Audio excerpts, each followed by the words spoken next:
10 minutes.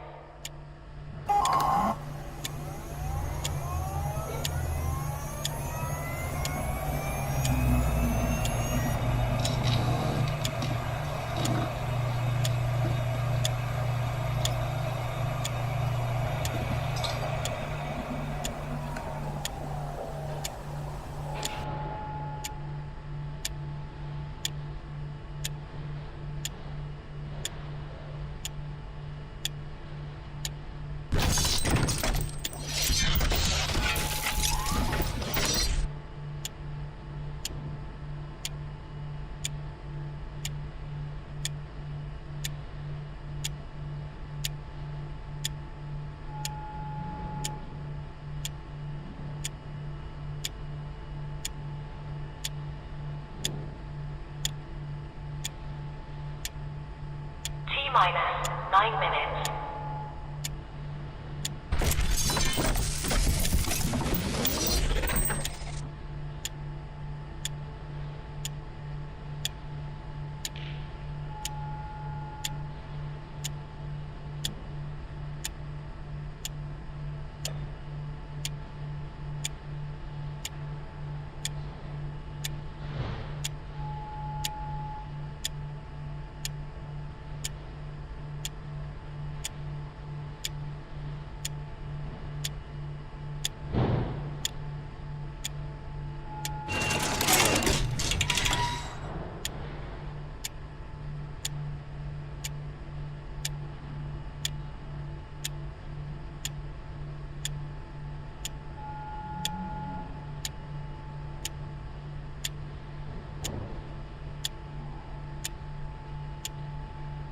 T-minus 8 minutes.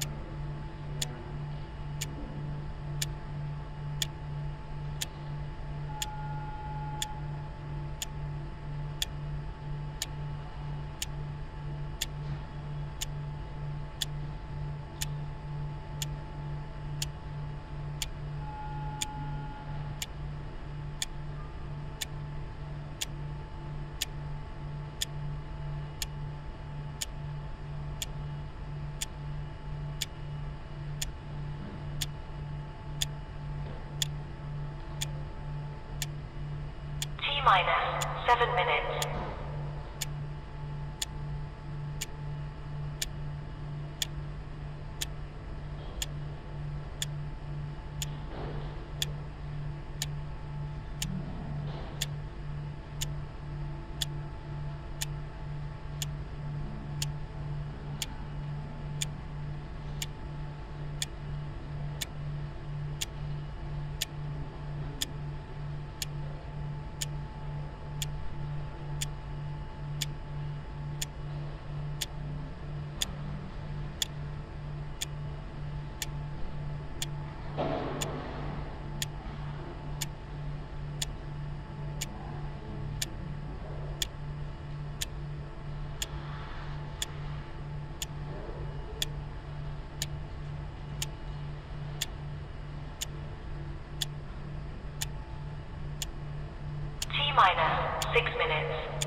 3 minutes.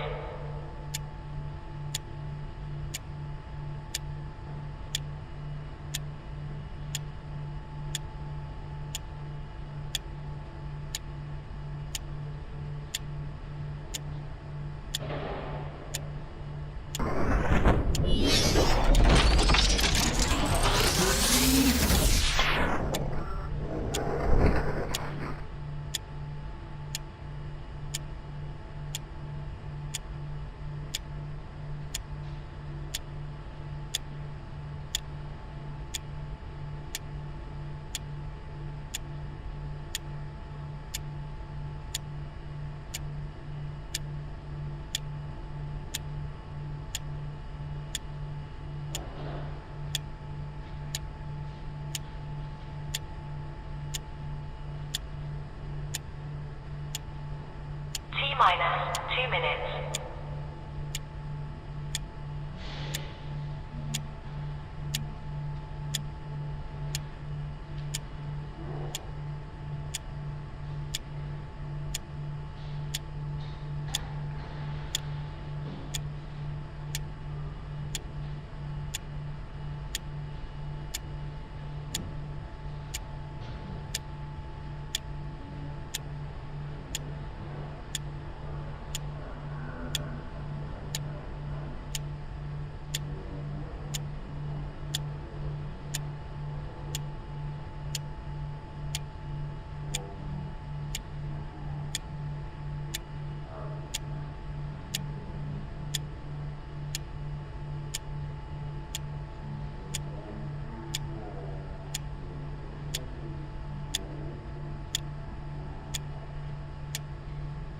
T-minus 1 minute.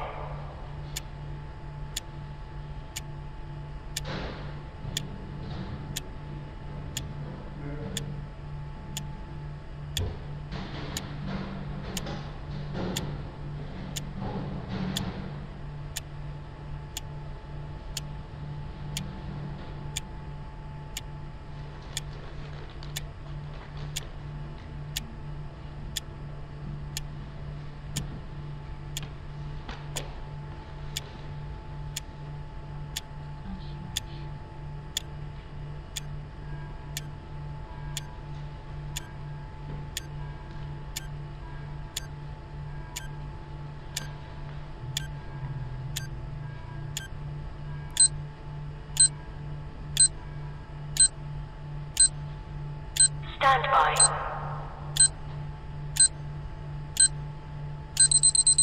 Alright, I fucked up my headset. So this will be my warm-up game. Don't really know what I want to play yet. Oh, I see we have a few viewers tonight. My TV, using a different TV today due to stupidity. And so, I'm just going to play a warm-up game right now while my booze is chilling. Vector Man has joined us tonight. We were just shooting the shit. I had a little bit of a late start. So I'll do a round of Battle Arena Toshinden with its rather papery so-called mechanics. We'll try this.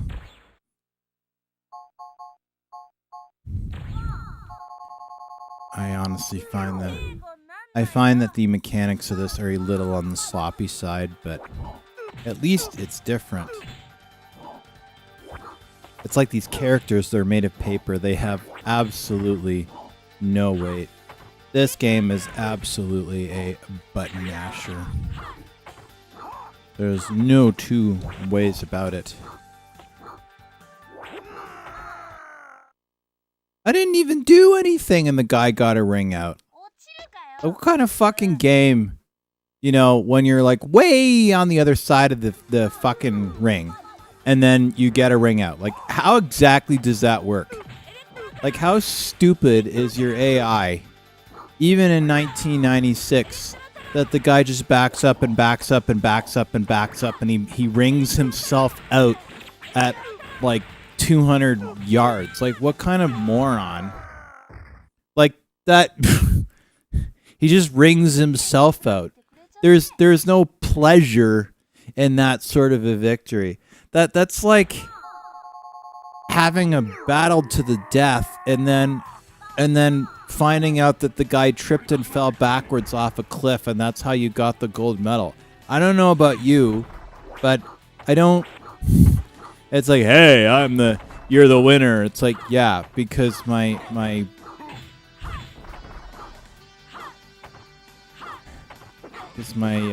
opponent is a retard. It's just like, yeah, Vector Man, did you see that? Like, he was way on the other side of the fucking thing. I wasn't anywhere near him. It wasn't like I pushed him or kicked him or knocked him or whatever out or anything like that. He just fell over. He just was like, he tripped and fell into my default victory.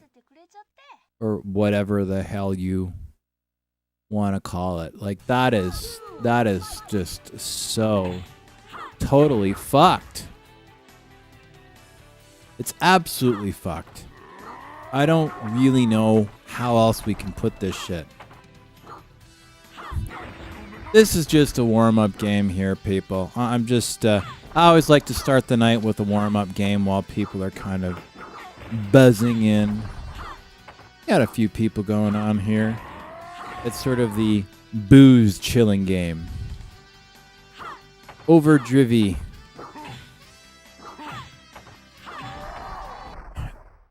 This, I don't really know why this game became as popular or legendary as it has. In my view, in my opinion, it seems pretty whoa. It feels kind of half done. Did she just pepper spray me? Oh no, it's a firecracker. It's funnier than trying to wring yourself out in Soul Calibur. True, I have done this. When I was in college, my buddies and I used to get drunk and try to see how long it would take us to wring ourselves out in Soul Calibur. This is old school Soul Calibur.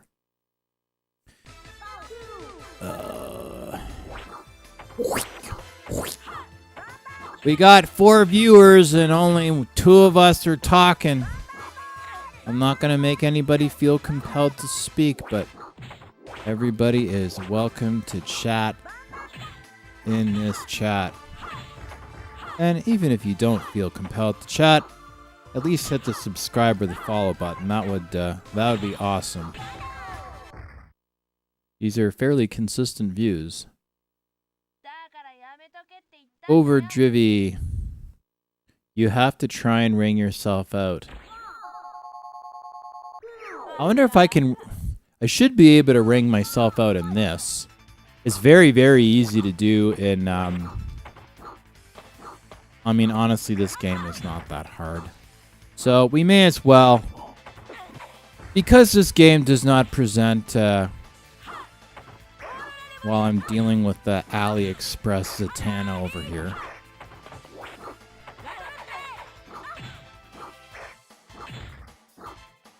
Yeah, you know, I'll next one I'll try and wring myself out. This game is not that hard.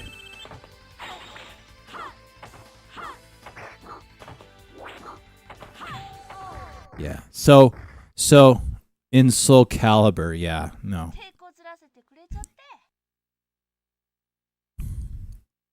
I'm pretty sure in this, I've never tried to wring myself out in this. I imagine you could just walk off. Let's see. Can I wring myself out in this? Is it hard to wring myself out? No. Okay, so we're not we're not dealing with a Soul Calibur-esque thing. Ugh. Didn't take long for the bots to show up. I mean, what the fuck is Stream Boo? Oh, my battery's running low. Hang on. I forgot to plug in my computer. My computer.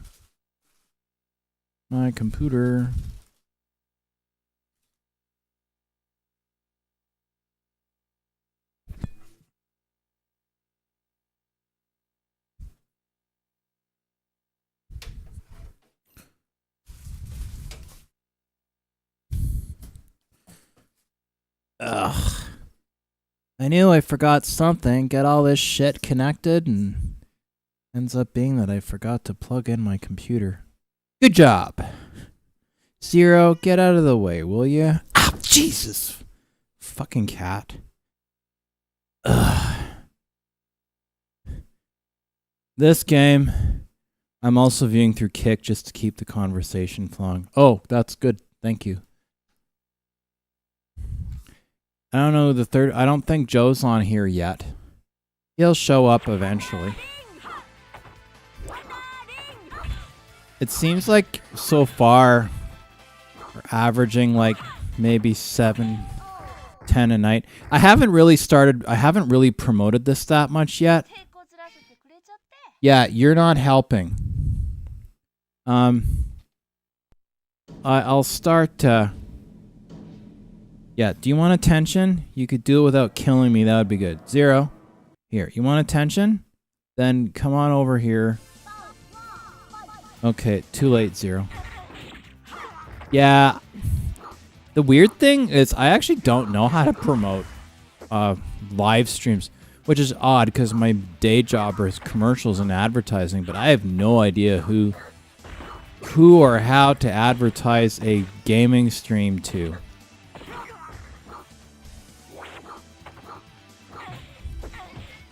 Have no idea because I don't really have a Facebook anymore. I haven't been on Facebook since 2017, and I don't have Instagram anymore because it was just too much of a time suck, and I'm certainly not on Twitter anymore, or X, or whatever the fuck it's called. So short of going on I just not sure how to promote it. I mean, what I've been sort of doing so far is I've just been kind of following other people's streams that I like when I'm not streaming, and I like and watch them, but not a lot of them end up following. They're kind of like selfish lovers. They go, "Oh, thank you," but they don't actually think, "Don't you recommend this in videos you usually upload?" Yeah, I do. I do.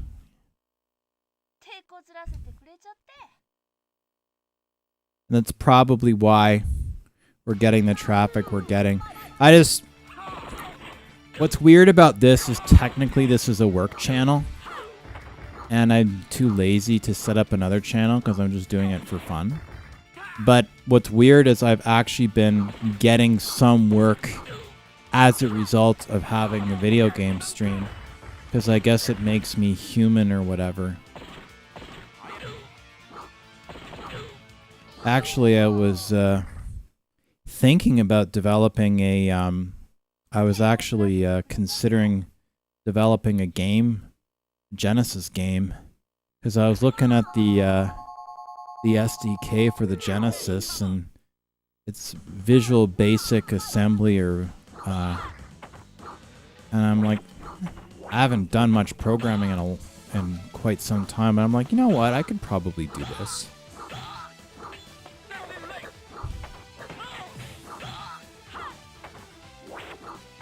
In that case, it's all you can do. It's just a matter of time. Yeah, and what's nice is, I mean, the people that I do get watching are fairly regular, like you. So what's nice is I'm getting the people that kind of show up, they keep showing up. But it's, you know, there's a lot of people that do this, and they have no personality or they're fake. See, I'm 40, so I don't give a shit. I don't give a shit. I'd do it if it was like one viewer or 100 or whatever. No, but I appreciate that you're watching, and I like having kind of like a little group of, you know, friends and regulars, you know, like you do, and tune in. I would rather have a small group of regulars that I can shoot the shit and chat and have fun with than like a million fickle influencer 22-year-old douche nozzle pinheads. Well, that was quite a mouthful, wasn't it? However, not as much of a mouthful as the chocolate I intend to have shortly.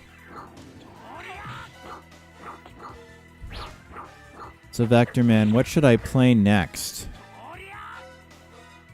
I'm trying to think what I can and should play next. I'm gonna see if I can track down a copy of NBA Jam. Oh, this is the first one I've lost. Wow. I thought I had NBA Jam for the Saturn, but apparently I don't. So I will track that down. I do have Parodius, I believe. I'm pretty sure I have that. Yeah, I'll load that after this. A warm up. Like, what is this guy with like the 2 machete knife fucking Dwish neep bullshit? Holy smokes, man. Let's rock here. Too slow. Well, of course he's gonna get there if he has a bunch of knives. Ow. Okay, maybe I got a little smug a little too early. Easily, whatever you want to call it.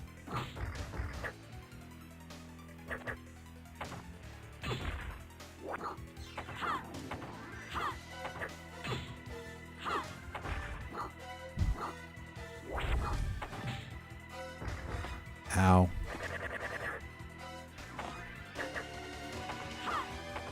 Basically just sit here and just have 2 knives. Yeah, ha, ha. God, he sounds like Sheldon from The Big Bang Theory trying to find the perfect acoustic spot. Ha. Ha. I just bought Vagrant Story for the PS1 a couple minutes ago. It should arrive in about a week. You should stream that. I'll watch it. You know, I never actually played Vagrant Story. Can you believe that?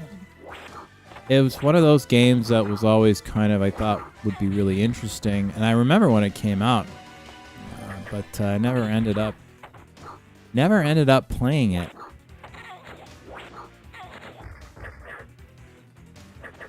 Bang, bang. Ooh, ooh, bing. There we go. We'll move on to the next round. Little tiny TV. Little tiny TV. CPU. CPU. There's somebody around here selling a Sega Genesis for like $30. I'm seriously considering just getting it. But there aren't as many Genesis games that I like playing, so I don't know. Last week I got Dead or Alive for Dreamcast. Plus, what would I need in order to stream it? Not as much as you'd think. Not as much as you'd think. What you will need is and this is even me just doing TV as a day job. I'm actually using a pretty old capture card. I'd pull it out and show you. I have an Elgato HD 60 Plus, which works great for me. It's technically considered old, but it works great. I don't, and then it's a little overkill. Basically, all you really need is just get like an older Elgato. You can get like a used older Elgato, like an HD 60. That works fine, especially for retro games. Like you don't need anything more than that. I got mine at like a used shop for like $50 or $60 or whatever. Just get like a cheap webcam or use whatever webcam that you already have, so that people can see you.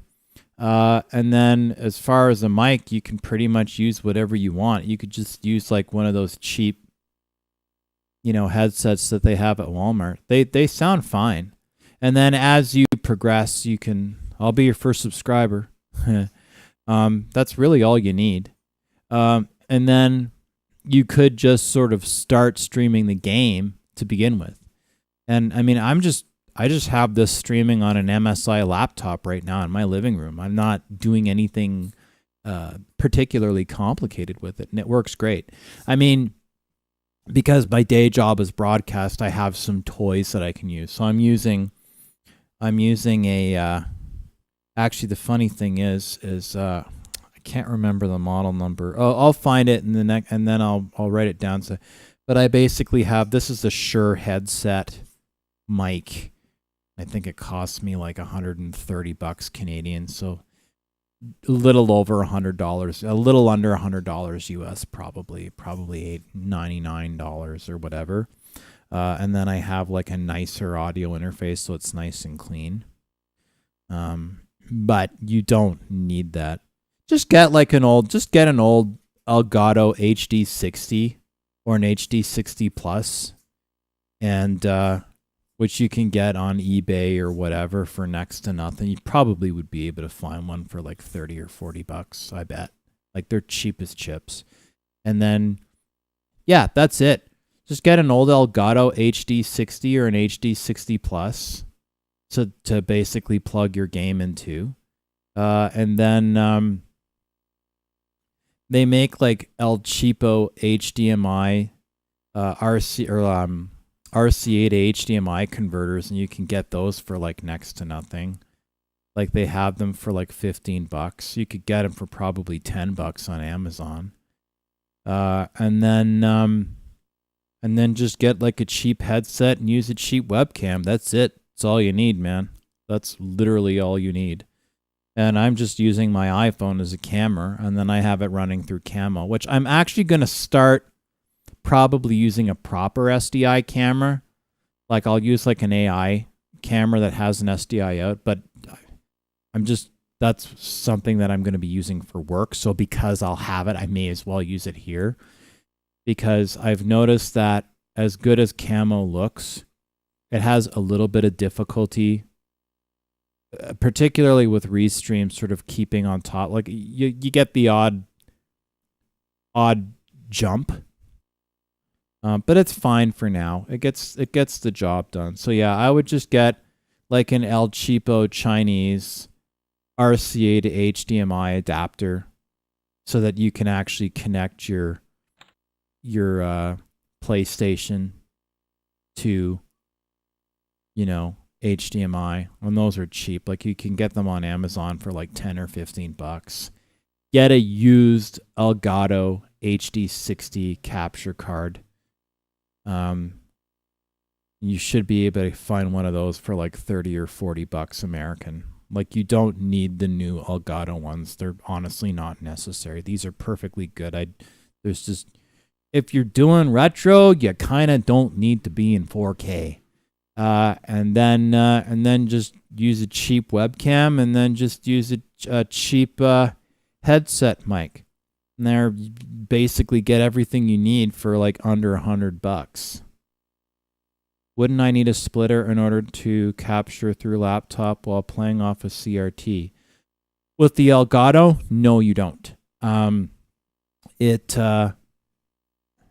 Well, you might need an analog splitter. So I have an analog splitter, but I just, basically the way I have it going is, but analog splitters, you can get it like, honestly, at Value Village for like a buck. Like, they're not that hard. But if you're playing off a CRT, then you would want an analog splitter. It doesn't even need to necessarily be a, just get like an analog. If you're playing it off a CRT, I'm not playing it off a CRT.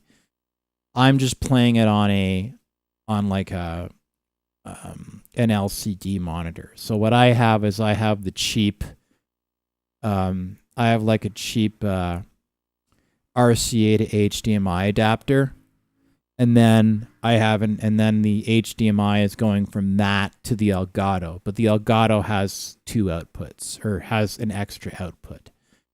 So what I've got the Elgato doing is, the Elgato is basically sending the signal out to my, so I have the, how do I put this? I have the RCA to HDMI going. The HDMI out is going into the Elgato. The Elgato is splitting that signal, so it's sending it both to my TV, and it's sending it to my capture, and it's sending it to my to OBS. But if you want to play on a CRT, then yeah, you would need an analog splitter. But you'd want to get an RCA splitter, and those are cheap. Honestly, you could go to any Value Village or Goodwill and see them in the electronics section for probably like $2 because they're old. So then what you would do is you would plug your RCA, like your PlayStation cable with your RCA into the analog splitter. Your analog splitter would then go out to your RCA to HDMI, and then your HDMI would go into the Elgato. I can send you a list of stuff, but it's still, just to get going and have it look okay, it'd be under $100 for the whole thing. It would not cost very much. And I'm cheap. It's like, I don't spend any more than I have to, because people spend hundreds of dollars or thousands of dollars on these retro tinks and all this stuff, and SCART cables and all this extra garbage. And yes, it does look good, and yes, it does make things look sharper, but I mean, I think this looks fine, and you don't want it to look too sharp, because then if it's too sharp and then it's too perfect, then it's not really retro anymore. Then it just ends up looking like an emulation, and what's the point of that? You know what I mean? And I have an OSSC, but I got the OSSC for that thing. And the OSSC is going to stay in it. And I mean, if I get the Sega Genesis, I'll live stream those, not on Friday nights. Those will remain Saturn nights. But I mean, I don't feel the need to have a perfect scaler and all this up-resing and whatever. I mean, these games are 30, 40 years old, man. The Sega Saturn came out when I was 9. I am now 40. You know?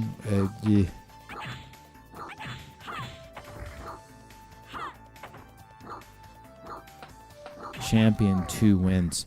This game is not hard. I wonder, I'll have to look into it and see if there's a better way of... I'll finish this up and then I'll load Parodius. I mean, this game looks visually interesting. Actually, you know what? Vector Man, let me pause and then I'll write down what you will need. Virtual Fighter 2, I just have to basically plug it in and test it. I just need a good solid weekend, and it'll be ready to go. So unless something fucking weird happens with work, I will be streaming this. In September. So I'm good. This is basically ready to go. I just sort of checked the board and everything, so I'm good. I wanted to have the streaming on the. Okay, hang on. Let me finish my chain of thought so I can help you. Hang on, and then we'll go back to Virtual Fighter 2. So you will need one. You're gonna need an analog RCA splitter. Cheap as chips to get on Amazon. I can send you some links. Honestly, any RCA splitter will do. They are stupid cheap. 2, you're gonna need cheap RCA to HDMI. Making all these fucking typos. You'll need a cheap RCA to HDMI converter. Can get these under 20 on Amazon. You'll need a cheap capture card.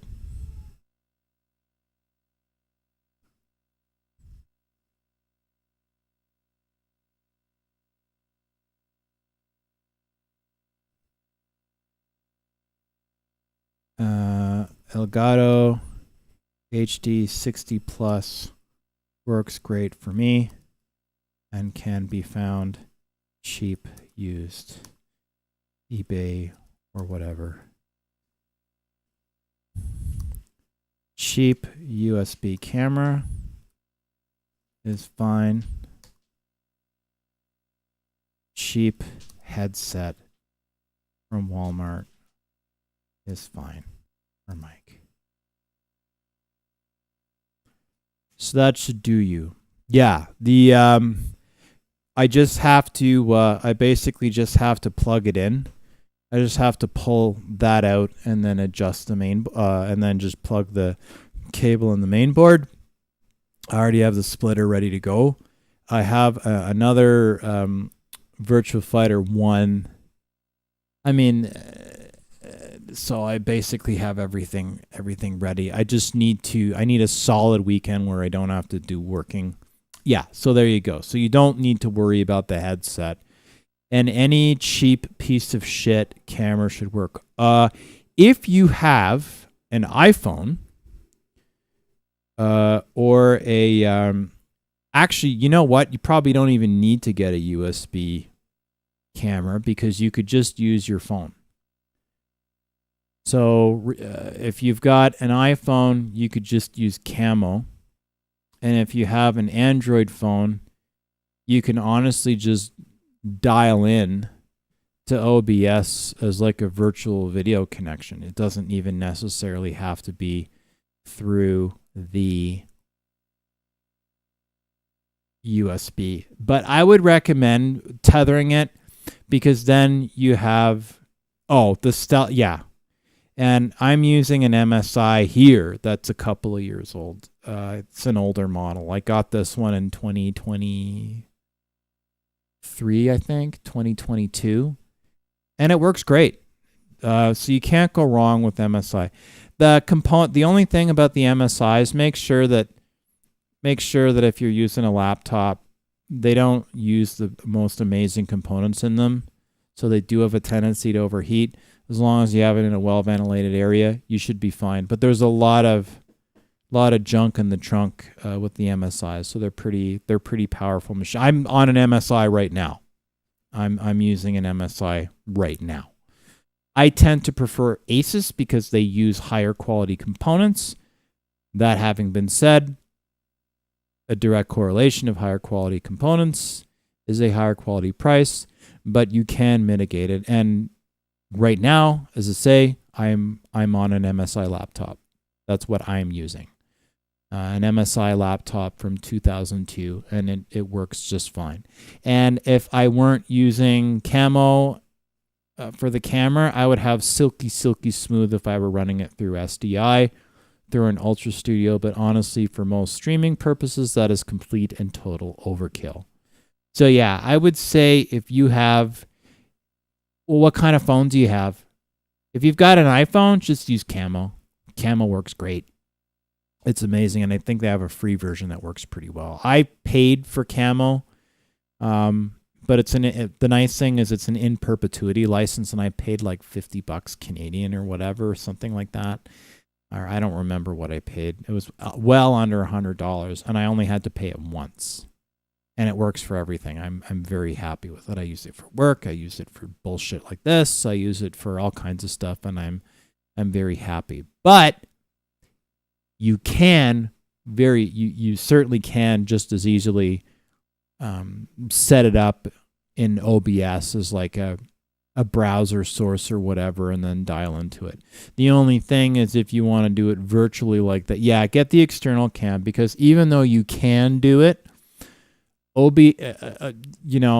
if OBS decides to shit the bed and you change a setting or whatever, things on OBS have a tendency to just break.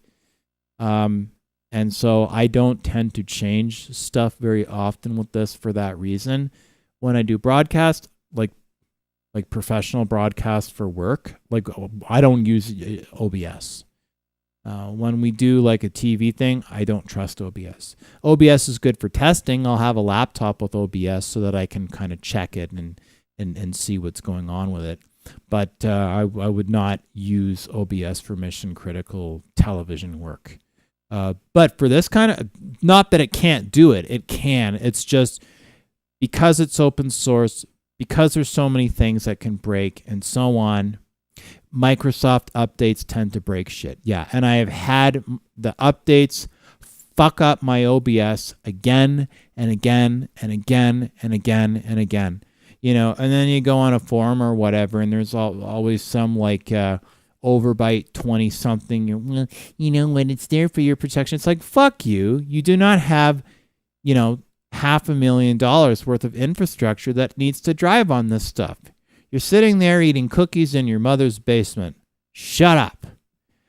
There are times where you do not want to have something update. Yeah, so I tend to, I try to keep things patched. I tend to not update my configurations any more than I need to. Every time I open up OBS, it bitches at me. Oh, well, you know, OBS 30 whatever is available. Fuck off. Fuck off. I don't need it. I don't want it. I have no interest in it. I am running. Yeah. If it isn't, yeah, nobody lives by the phrase, if it isn't broke, don't fix it. Exactly. It's always these neckbeards that are sitting there going, well, you know, you need to patch it. No, I don't need to patch it. It fucking works. Oh, well, it's for security. Yeah, I have all this other stuff for security. I'm not like, my security is fine. My firewall is secure. I have OBS configured to sniff through the ports, and then I'm using SRT and our RTMP for the feed. So it's, you know, I'm fine with it. I am using OBS 31.0.0.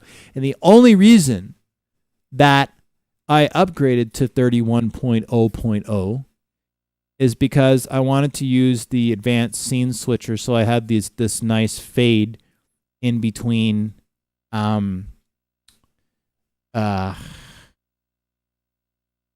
in between scenes, because OBS doesn't naturally give you a nice fade. Yeah, exactly. If something breaks, I will fix it. That's my attitude. You know, I don't want to fuck with something for the sake of fucking with it. But yeah, well, I saw that you commented the other night, I think, when I when I commented the other, that I had finally, in like 20 some odd years, I finally beat Lion. Like, yes, in the arcade, I could finish it on one quarter, or like basically one coin. You couldn't do it on 1 quarter because that was the one machine when Virtua Fighter and Virtua Fighter 2 came out. All the Sega Model 2 3D games, the 1 and 2, where every other game was like a quarter. You just shoved a quarter in a machine and you could get a play. The Sega ones, they were like $1. So, and people were lined up to play these games. But I used to be good enough that I could finish Virtua Fighter 2 on $1.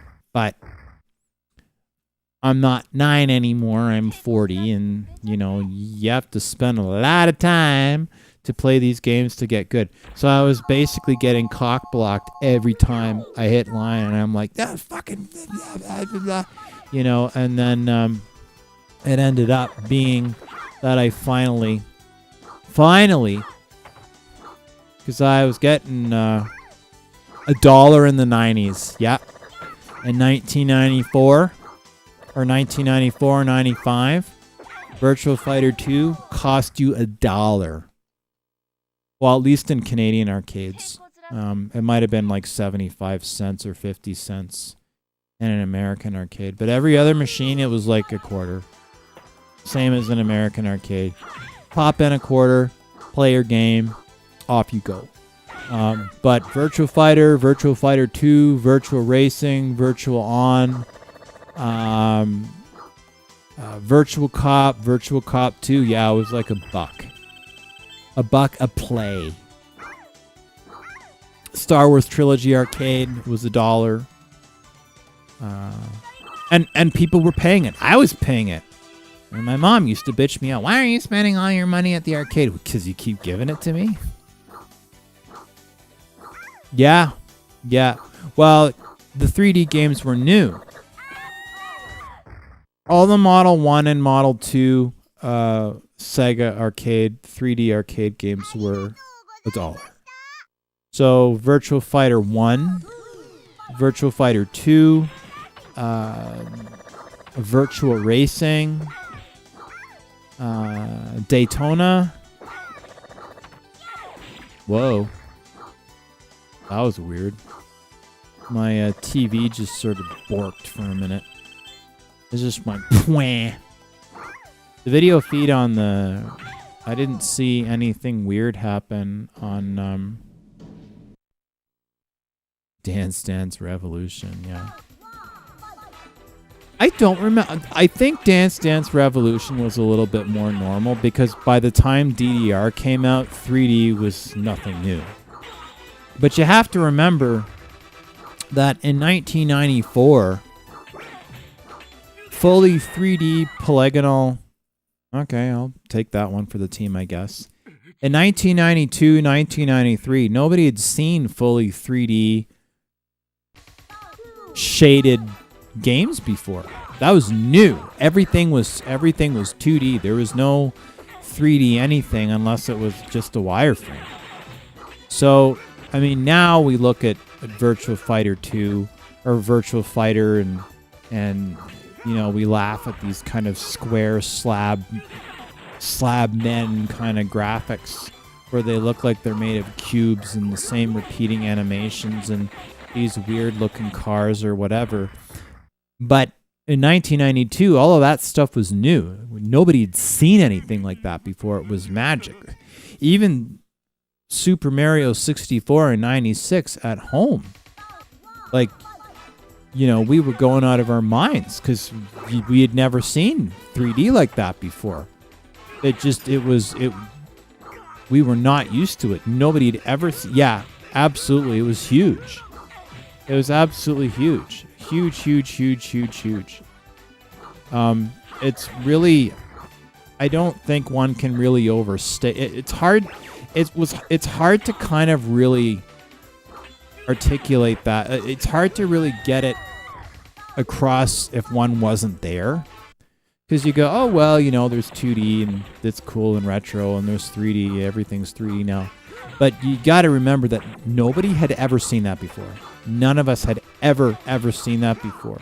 The idea of 3D anything where the camera was going around and you could, and that you could basically play in any direction, like, no, that was all new. That was all new. We had never ever seen anything like that. It was magic. It was something else. And like I say, people were lined up to play these games. You know, there would be people lined up. They would be lined up outside the arcade and around the block to play Virtua Fighter, at least at my arcade growing up when I was a kid. Again, because nobody had seen anything like that.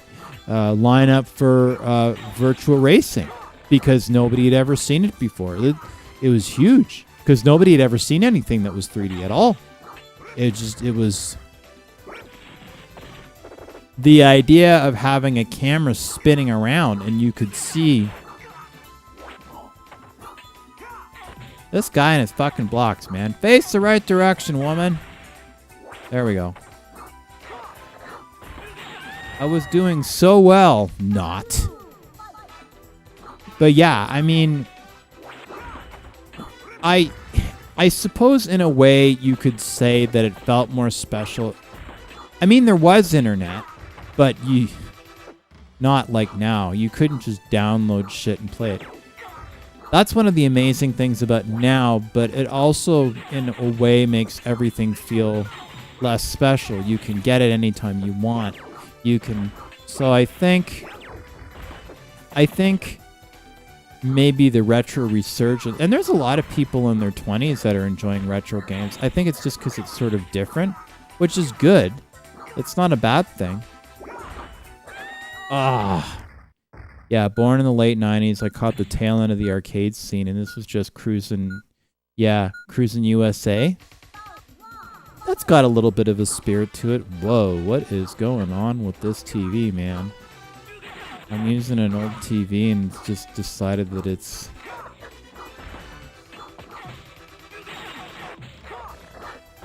Oh, it's doing it on the... It's actually doing it on the... This, too. That's not good.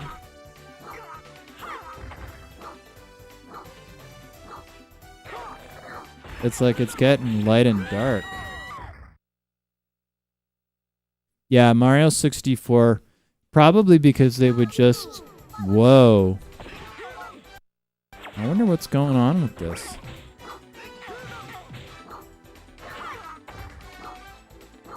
This seems like a good time to load Parodius. Because this is... I'm going to load Parodius now and see what's...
All right, let's see what this sexy Proteus is. Fucking sexy Proteus. I don't know what sexy Proteus is. See what this shit is.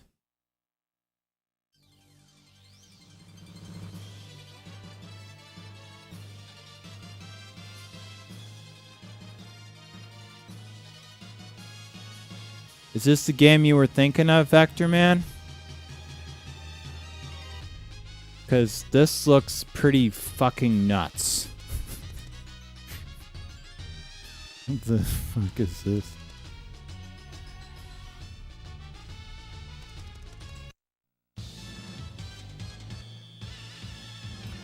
This looks like complete lunacy. Complete, total fucking lunacy. This should be interesting. So is this the right game? Because I'm gonna play it.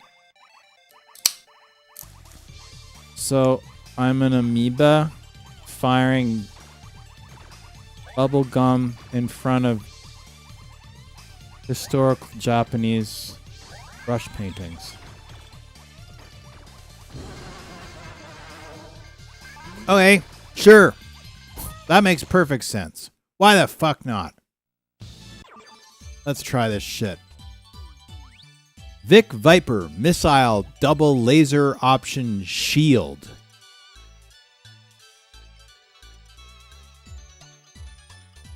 What the fuck is this? Alright, let's try this. This looks completely nuts. Mission 1. Corn Chihuahua. So I'm a flying corn. So I'm a flying corn that flies a spaceship in the snow, and I'm shooting goats and sheep.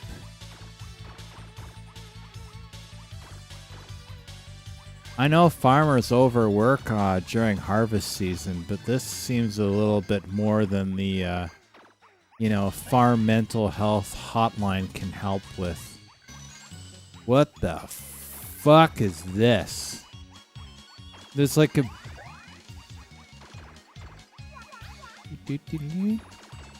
And what?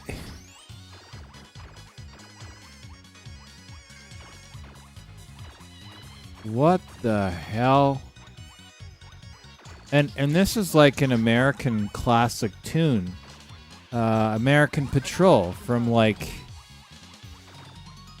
What the fuck is this game, man? This is screwed up. Now I'm what the fuck? What the fuck is with this game? This game is screwed up. I'm shooting spiky green latex golf balls. What the fuck is this? This is so weird. I realized why I wouldn't be able to stream in the near future. My dad's phone keeps knocking out the Wi-Fi.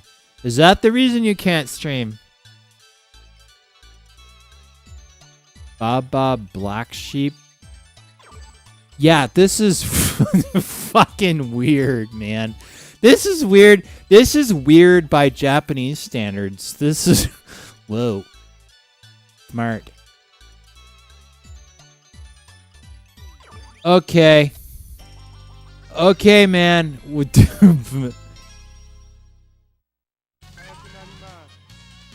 Oh, I'm looking for corn chihuahua. Well, I don't like corn, so...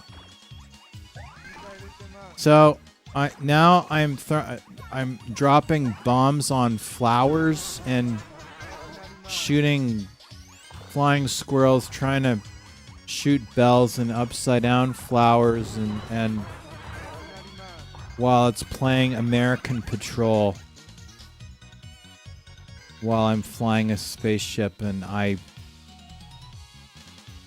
wow. This is the kind of game that, like, a psychiatrist would just shoot themselves. This is so fucked.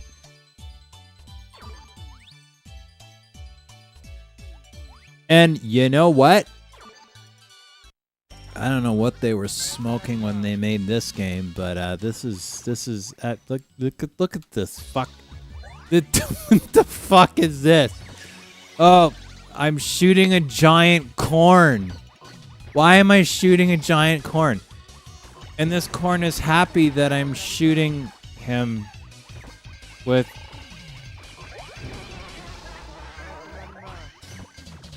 a giant corn. Like, I'm shooting a giant corn and it's shooting popcorn at me. What the fuck? I'm being accosted by a giant corn that is throwing popcorn at me. The fuck is this? It's throwing popcorn at me. Now I have to go back. The boss is a giant fucking corn. What the fuck is this? Shoot the giant corn. And it's happy that I'm trying to kill it and it's killing me with popcorn. The fuck is wrong with these people that made this game? This is so screwed up. And there's like colored bells and... Holy fuck. Ah! Why? Oh, it's constipated.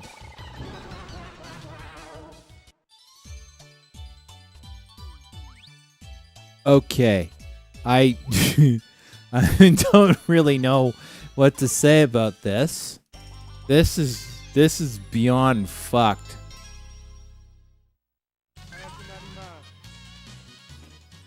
All right, Professor Corn. Wait, no. I'm not on this stupid fucking corn. Shoot.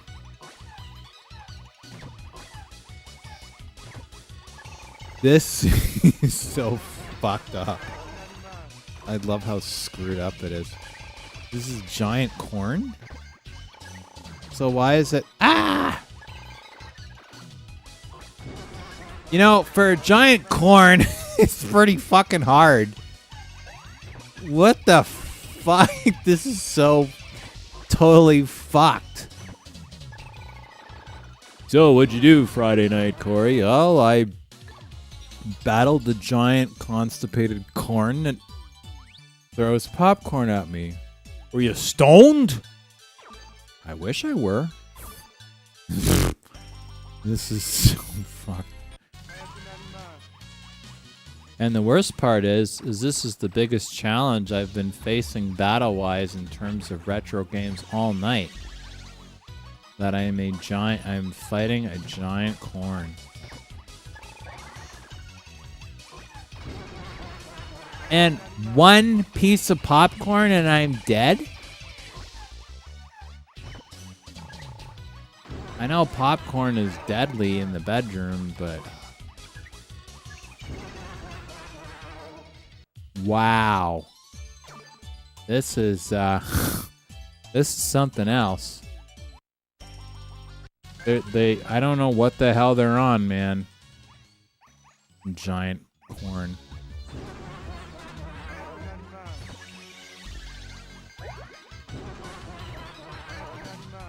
Jeez, I don't even know what it's saying. Oh, I can at least shoot the corn. I can shoot the little corn and the big corn. Trying not to get hit by corn. And, you know, somebody actually had to go to the trouble to think this up. Find a team. Program it. Come up with code and artwork day after day after day to create this mess. What the fuck is this? This is so whack. Super bomb! Ow! I'm sitting here shooting corn. Not eating popcorn, I am shooting corn. This boss is fucking hard, man. Yeah, I will need... This is... It's it's funny because as ridiculous as it is, and it is absolutely, this is actually pretty hard.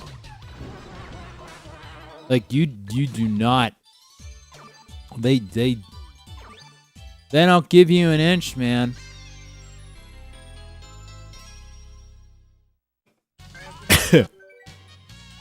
All right, moment of truth here, people. Oh, is it gonna make me do it all over again? No. All right. So I wonder if there is a. I mean, I'm sure there is, but. Oops.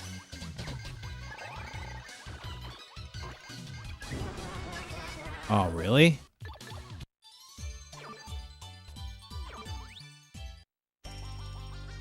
I don't think I'm ready to go on manual yet, but I'm gonna need my full focus for this for sure. And I need to make, I don't know how to, whoops, I don't know how to deal with the,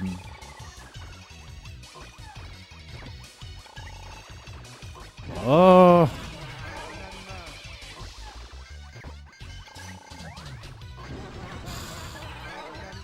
I got him down, I think, at one point to about half. You might want to collect the bells. I'm trying to collect the bells. I'm trying. I'm not fast enough. All right, well, let's see if we can speed this up just a bit. Collect the bells, man. Collect the bells. I think we can manage that. Maybe. We'll see.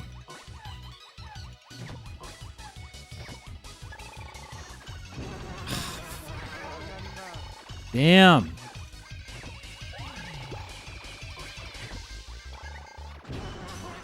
I'm trying to collect the bells and I keep crashing. No bells! So, if I don't get them, does that mean I get a Nobel Prize? Sorry, that was bad. No bells for me. Life up.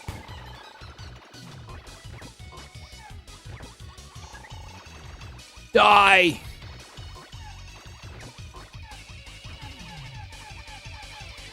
Die!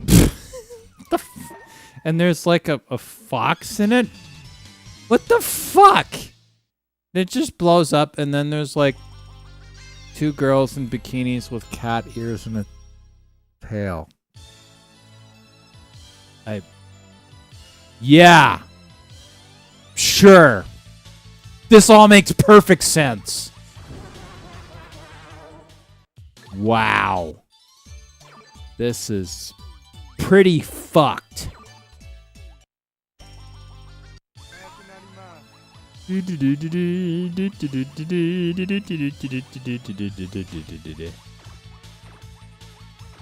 What are these, teacups? For something so cutesy, there's all these things that can fucking kill you. Gimme! God, you really need these bells to get anywhere with this, man. Like all these other power-ups, the game's like, fuck you! Fuck you and your fucking power-ups.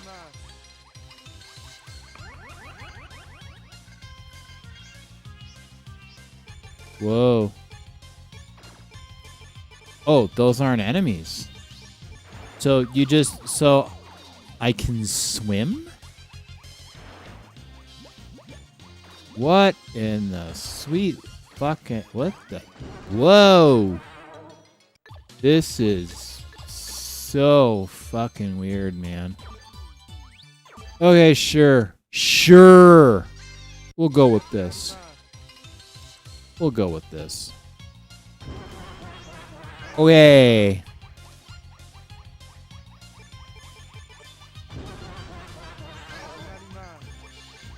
I don't even know what that means.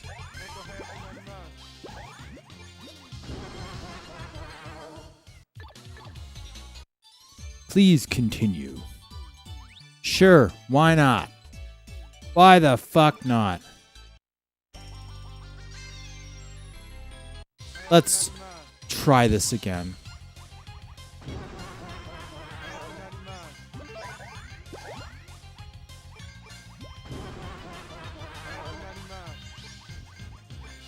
Ah! Oh. This game is pretty fucked up, but it is difficult.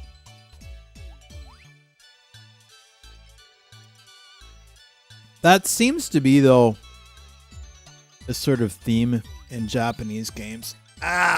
There we go. The more fucked up and cutesy and innocent the game looks, the more deadly it is.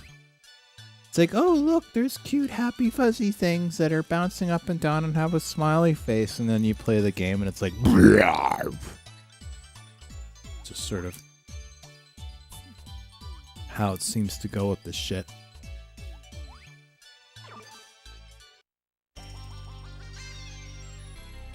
Man, this game is impatient. Won't even let me have a goddamn chocolate. Well, pardon me for pacing myself.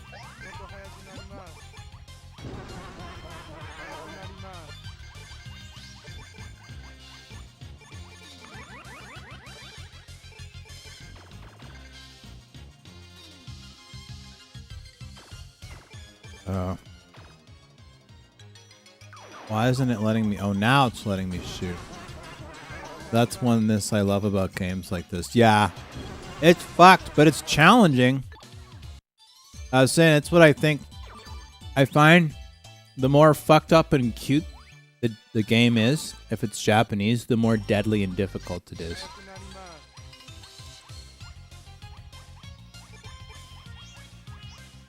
I don't really know what's so sexy about it, but okay. This is a game that definitely would not have ported here. I mean, I love crazy shit like this, but...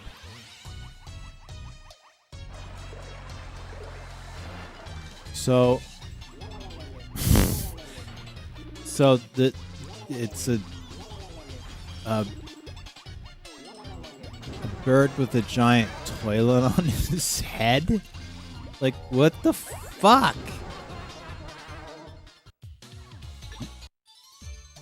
Don't forget to wash your hands when you're done. Holy cripes. Alright, let's try it again. Let's try it again. We were at 6 viewers at one point, and we're still at 5, so whoever is watching, subscribe or follow, because that would be awesome. And you should follow if for no other reason that I am fighting a giant duck with a toilet on his head. Yeah, this is how I spend my Friday nights, people. But if you ever feel fucked up, just remember there is an entire team of people that were paid good money to come up with this. Hey, I got a great idea for a game. Can I pitch it to you? Yeah, absolutely. Well, we got this bird, see? And you're in this plane, see? And the bird has a toilet on his head, and you shoot the bird that has a toilet on his head. Well, that sounds like a surefire bestseller. You go ahead and have as much money as you want. The irony is that when they went to start development on the game, the first day they moved into their office, they realized they were out of toilet paper.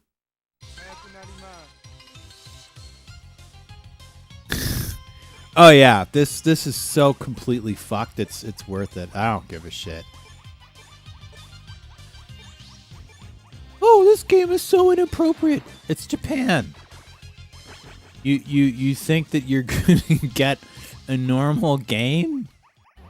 Fuck no.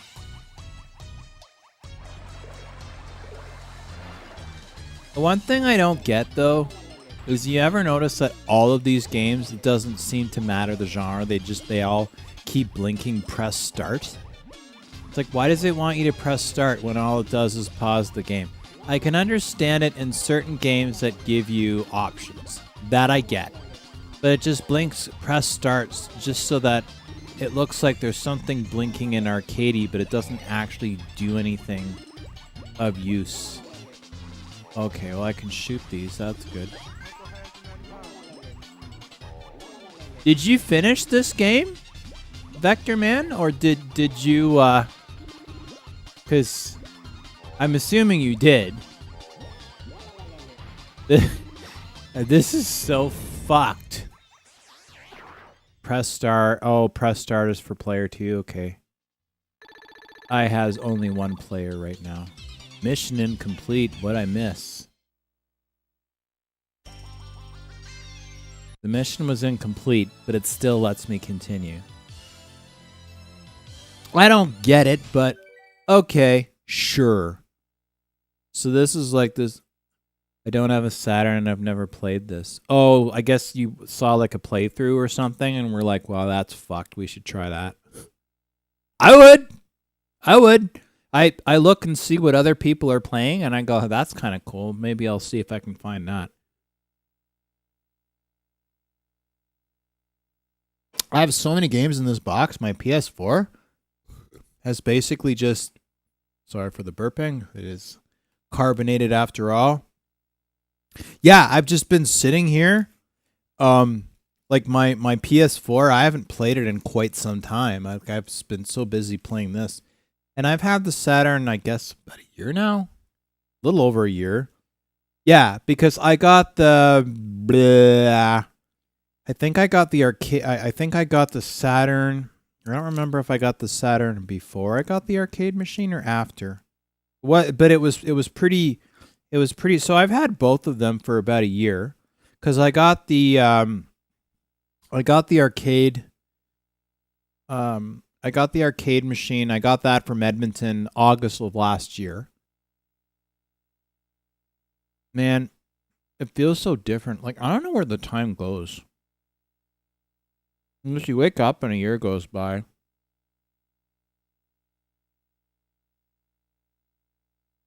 Life is short, man. I'm going to be sitting on my deathbed in my 90s, or 100s, or 80s, or whatever, and going, holy fuck. Yet, I don't feel like I'm going to regret spending my Fridays doing this. I'm actually kind of excited to take a crack, seeing if I can make a simple Sega Saturn game. Did you hear, Vector Man, that Yuzo Koshiro, he made a brand new game this year at Ancient for the Genesis? It's shmup.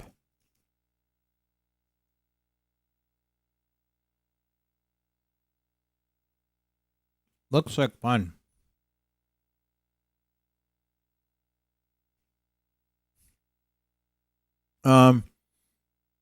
He is owns a Japanese development company called Ancient. And he was the one that created the Streets of Rage series on the Genesis and the Master System. Legendary Sega developer from the early days. So he founded Ancient. He's known as a composer. He wrote all the music for like Streets of Rage and a bunch of other amazing, which is interesting because for all the amazing things that the Sega Genesis could do, I always thought it had a shitty, new Genesis game. I can't remember the name of it. I have to look it up, but it looks fun. I'm sort of torn though, because right now the game is available on Steam, but he's going to release it. I don't know if it comes with a ROM image so that you can play it. Yeah, and it looks awesome. Look up, I would do it on this machine, but every time I open up browser window, it just goes black. And then I have to go back to it, and it's stupid. Hopefully I won't fuck up his name. It was Yuzo. Yeah, it's gonna get a. It's actually gonna get a. They're actually going to release a Sega Genesis physical cartridge for it next year, but you can play it on Steam now. Yuzo.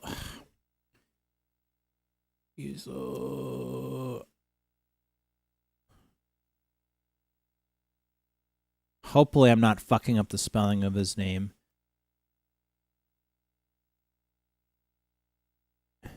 You know what? Maybe I can actually open up a... I might be able to actually open this up without it going to black. If I'm lucky. No! It always wants to go full screen. Yuzo Koshiro new Genesis game. I, for one, fully intend to... Eartheon, that's it. Eartheon. It's available on Steam. This is it. Eartheon. Hang on a sec. I'm just gonna kind of run this. I really want to play it. Like, this looks fucking awesome. Eartheon design crafted by 8-bit ancient and limited run. Pre-order. This basically looks like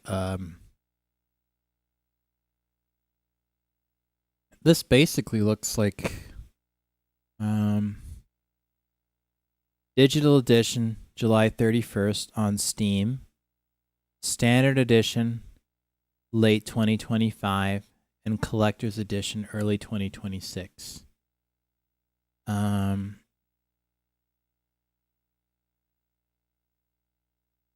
Steam version launches July 31st. And then he's releasing it on... Okay, well, how do I buy it? Okay, so, well, I can figure this shit out later. This is it. EartheonGame.com. Eartheon Steam price. I wonder what it was priced as. $19.99.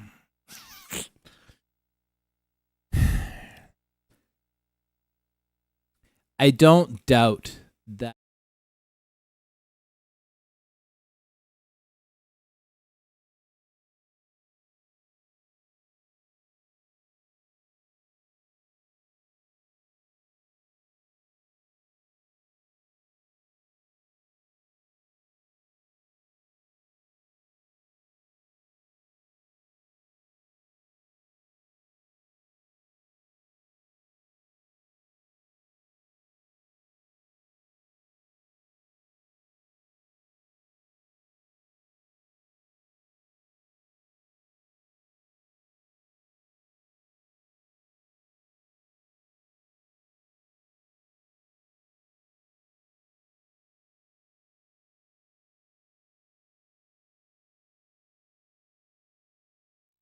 Sorry about that. See, it always does that at some point when I have a browser open.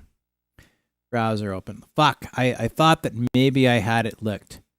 I don't know. I might just drop the, because the thing is I'd love to have it and have it run on the Genesis. That'd be great. But did you see that link? Like, that looks pretty badass to me, in my opinion.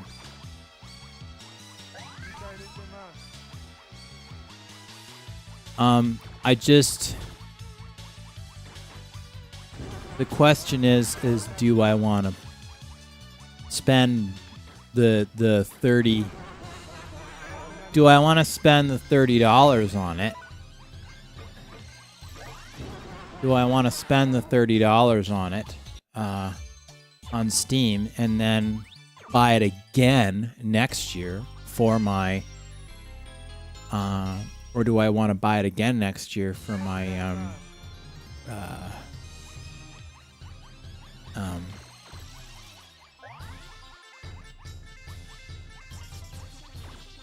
for my Genesis.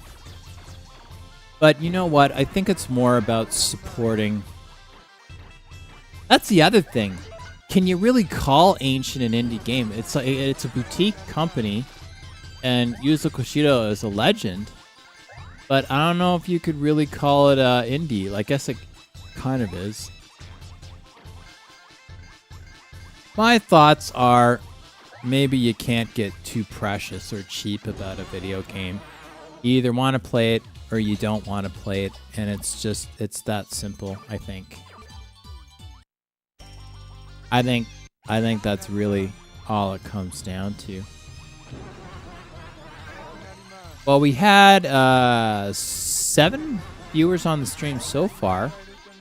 I don't know.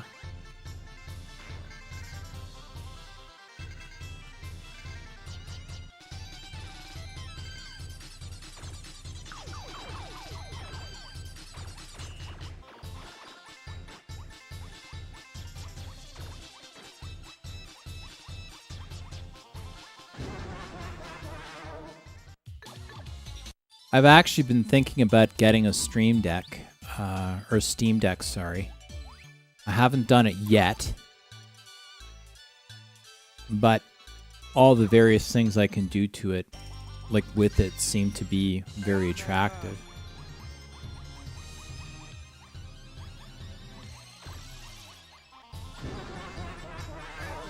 What the fuck is that thing doing?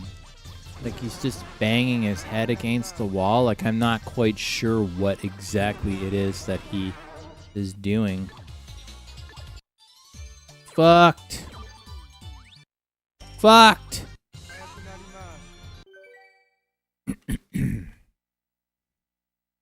Last.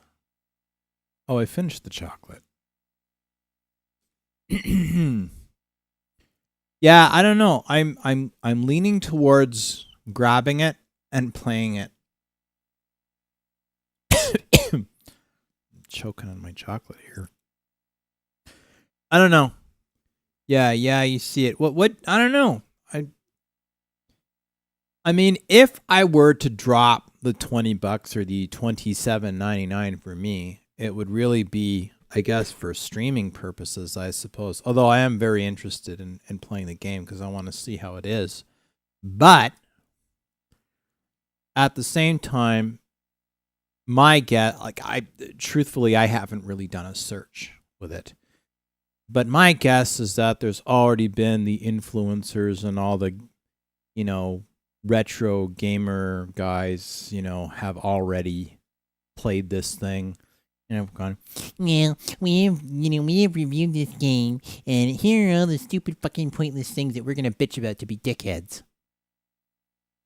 But I don't see the harm. Just $30 for a retro scroller. I don't know, man.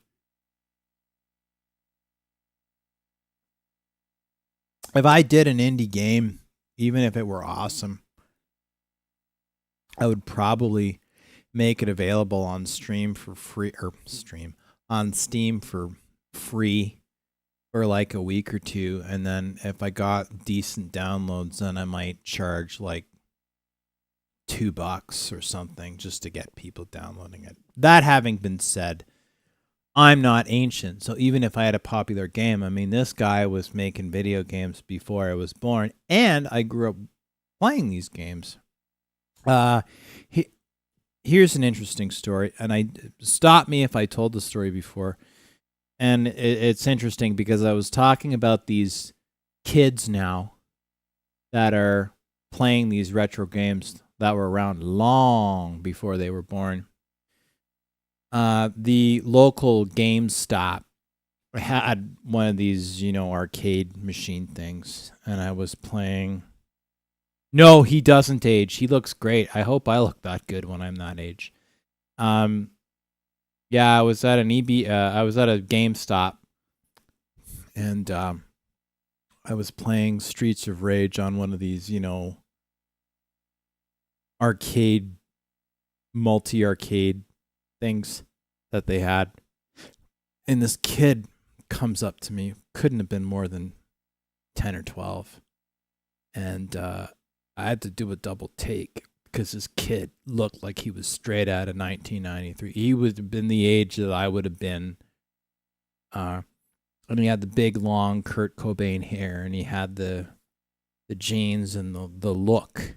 And he knew the music, and he comes up to me, and he looks like he could have been an extra in like Terminator 2 with like John Connor and his redheaded buddy there. And he goes, "Oh man, you're pretty good at this." And I just looked at him. I'm like, I hope so. I've been playing it since, I was the age you are. Yeah, he had the fucking mullet. He had the mullet, and he was on point. And he knew the music, and he knew it. So he wasn't even like some poser kid that just saw some pictures and like he knew. I'm like, good on you, kid. Good on you. I was like, I was pretty impressed. I'm like, you know what? Maybe there's hope for humanity. Or maybe there isn't because, I don't know, the way we dressed in 1992 and 1993, I don't know what we were fucking thinking. But I was very impressed with this kid. And I'm like, yeah, good on you, man. Keep the torch alive. For the record, I was never a fan of Nirvana at all. Just not my way of doing stuff. Done with the age gap. Yeah, I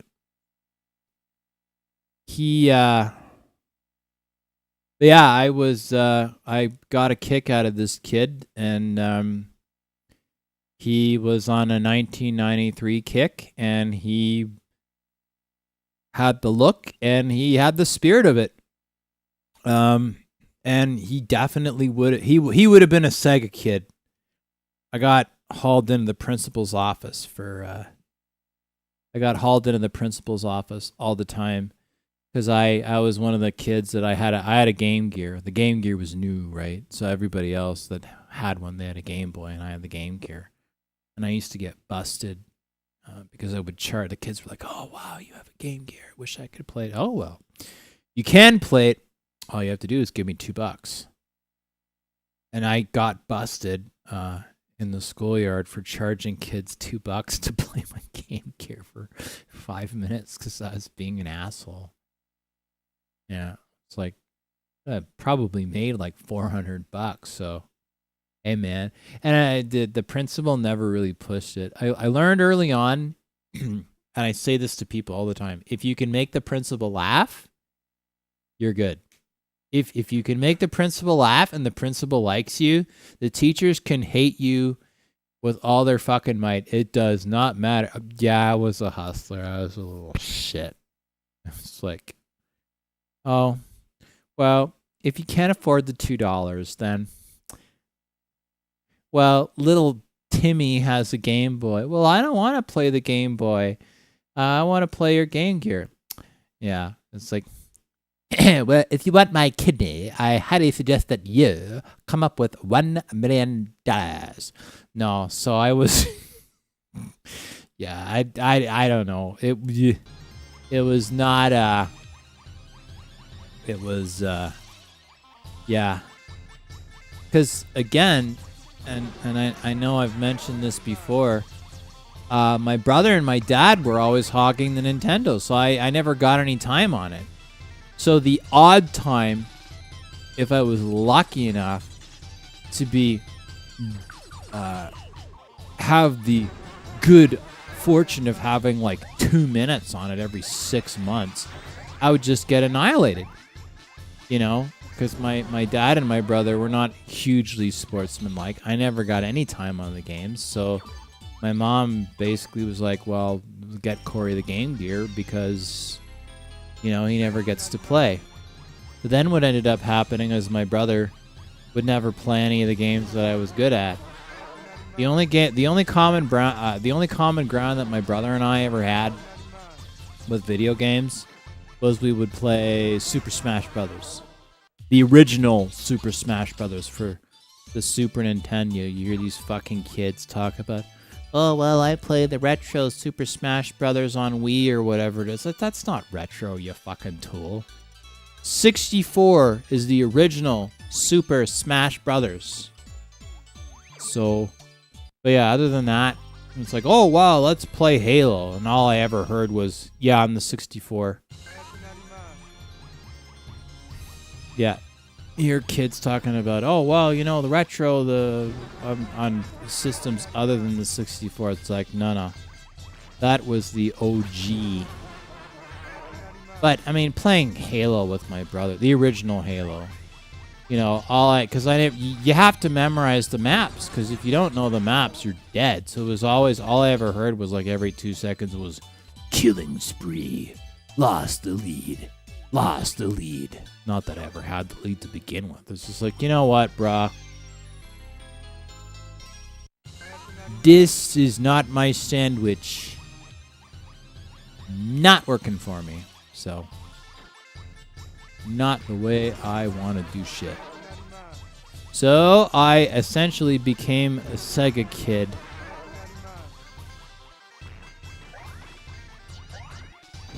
Which, you know what? That was fine by me. Fine by me. I remember my brother was not thrilled because when the original Star Fox came out in '93, Nintendo had like a Nintendo trailer that they sent to all the capital cities. And they had a big punt in Canada, so they had one in Ottawa, which of course they would, because it's the national capital, right? And they had one in Toronto, and they had one in Vancouver, and they had one in Montreal, and whatever. And it was sort of like a mini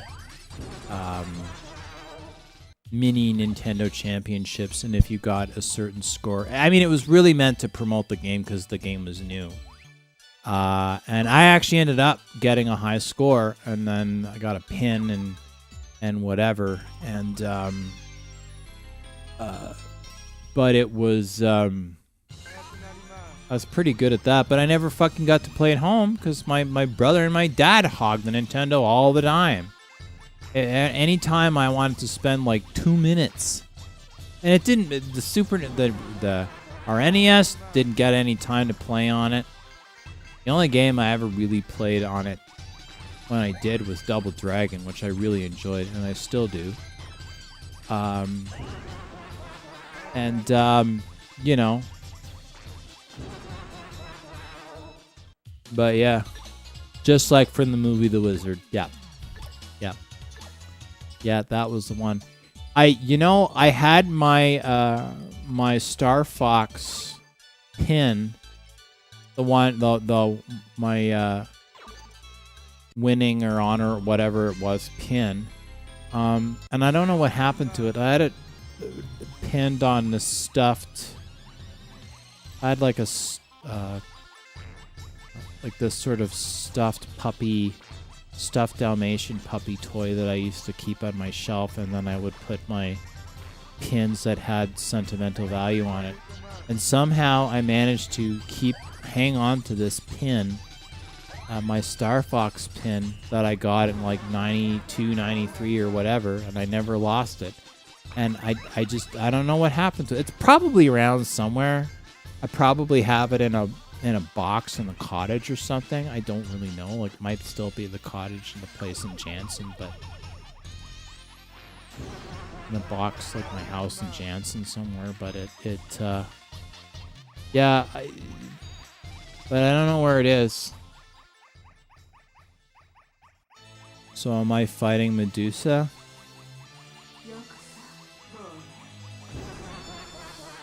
This is kind of creepy, actually. Actually, to be honest, it's very creepy.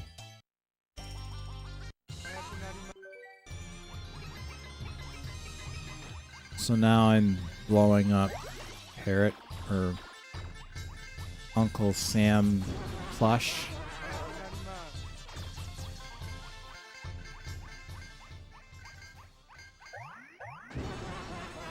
Oh, well, that worked well, didn't it?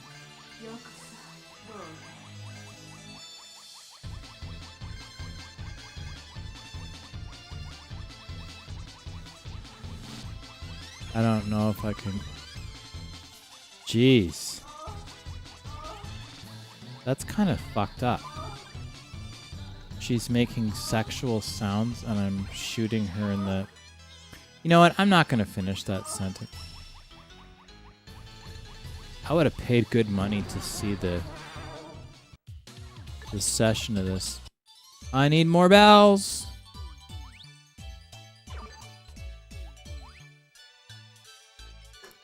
I wonder if it's going to make me go all the way to the beginning or if it isn't. So many questions.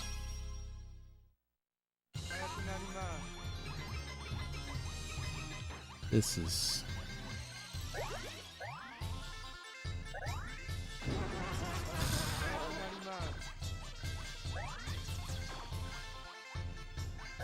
Well, that did not work well, did it?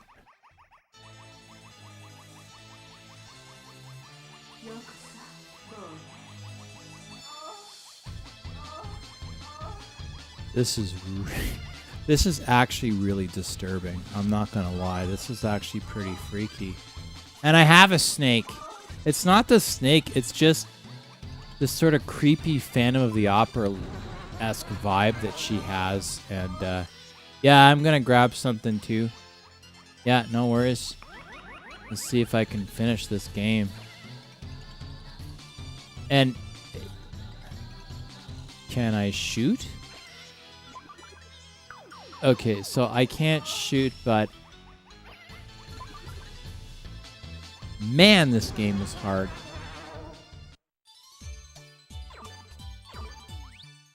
This game is way, way hard.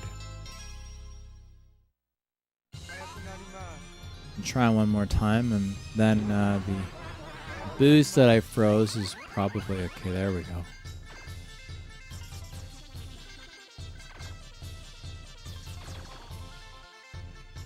Is it gonna? Okay, good. This is really... I wonder what she's saying. You know, I probably don't want to know. I'll have to ask my buddy what he's...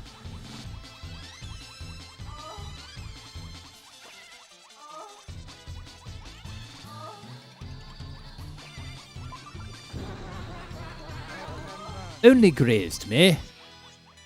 So I'm sitting here in some fucked up churchy, I don't know what the hell you want to call it, shooting a woman with snakes coming out of her head, which I guess she's supposed to be Medusa. This is really, this is really fucked up, man. Give me those bells, damn it.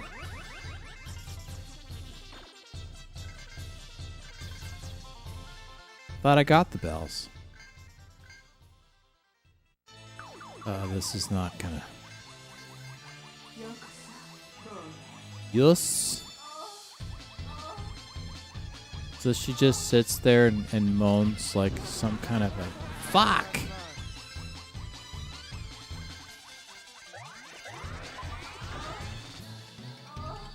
Man, this game is hard.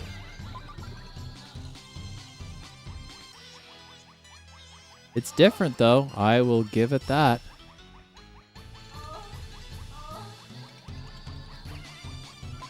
Shit.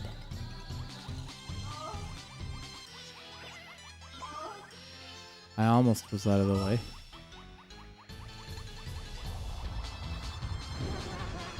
Well, how am I supposed to get out of the way there?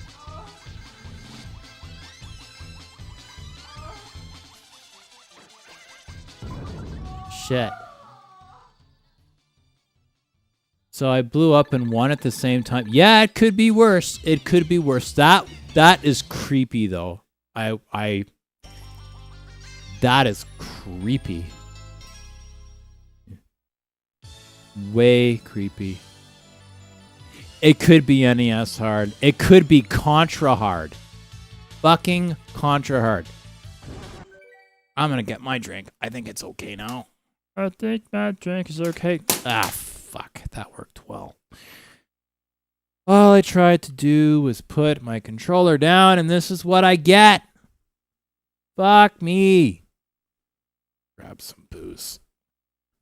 I would put it on BRB, but we now have extra viewers, and because I am a media whore, such as it is, and I can't see anything in here. Maybe it'd help if I turned some lights on, eh?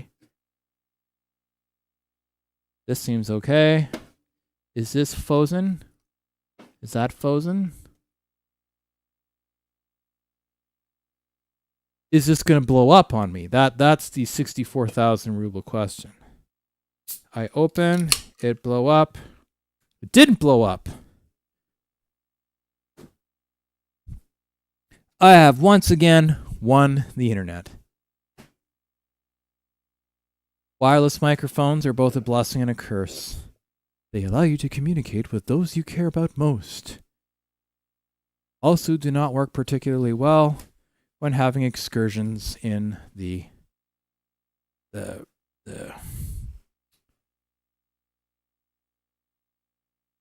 also not good for excursions.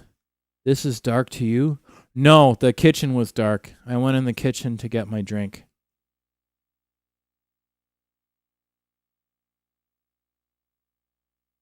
In a spate of what we would consider irony, I will simply take one moment and I put BR right back. Will not be that long.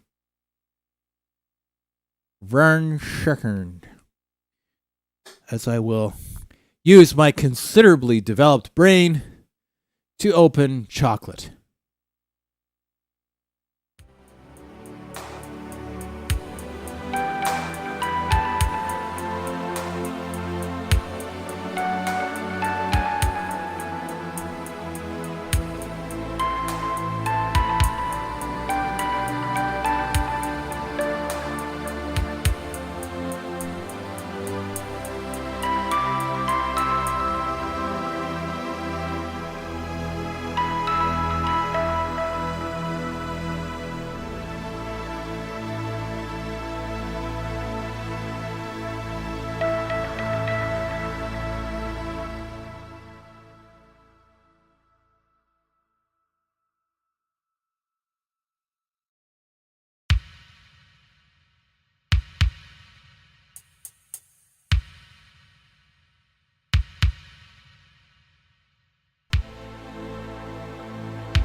All right, we now return to your regularly, not particularly scheduled programming.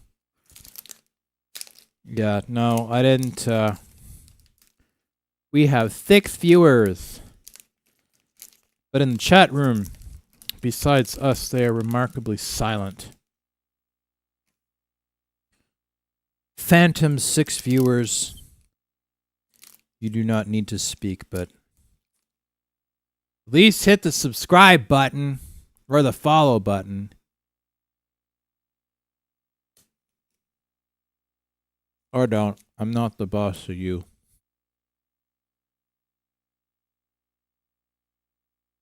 If I were, I would spend my powers more wisely.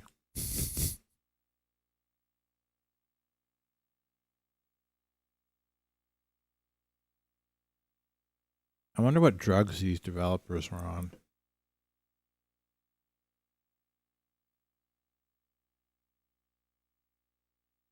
I'm thinking it's something a little bit more than shrooms.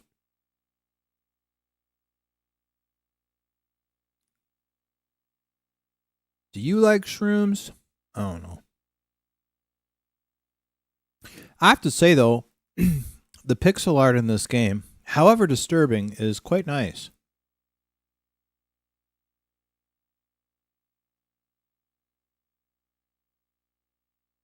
This is what you pay for chocolate, booze, and Parodius. Yes. Yes, indeed. Now imagine what I would have paid for Parodius had I not ended up getting all my games in a box lot of bunch of unknown Japanese games. There'd be some collector that probably would want me to spend like hundreds of dollars on just one game.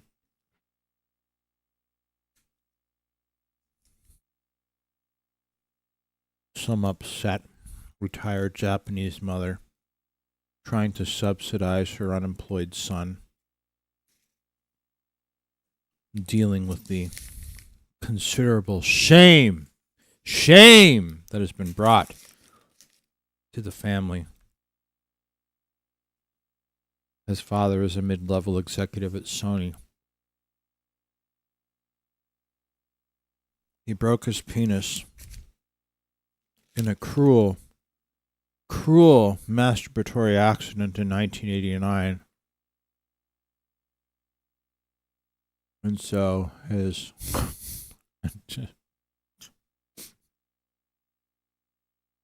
I'm not drunk enough yet. Yeah. All these awesome games, they just never made it here. I think Nintendo. You know what? Fuck Nintendo. I think Sega.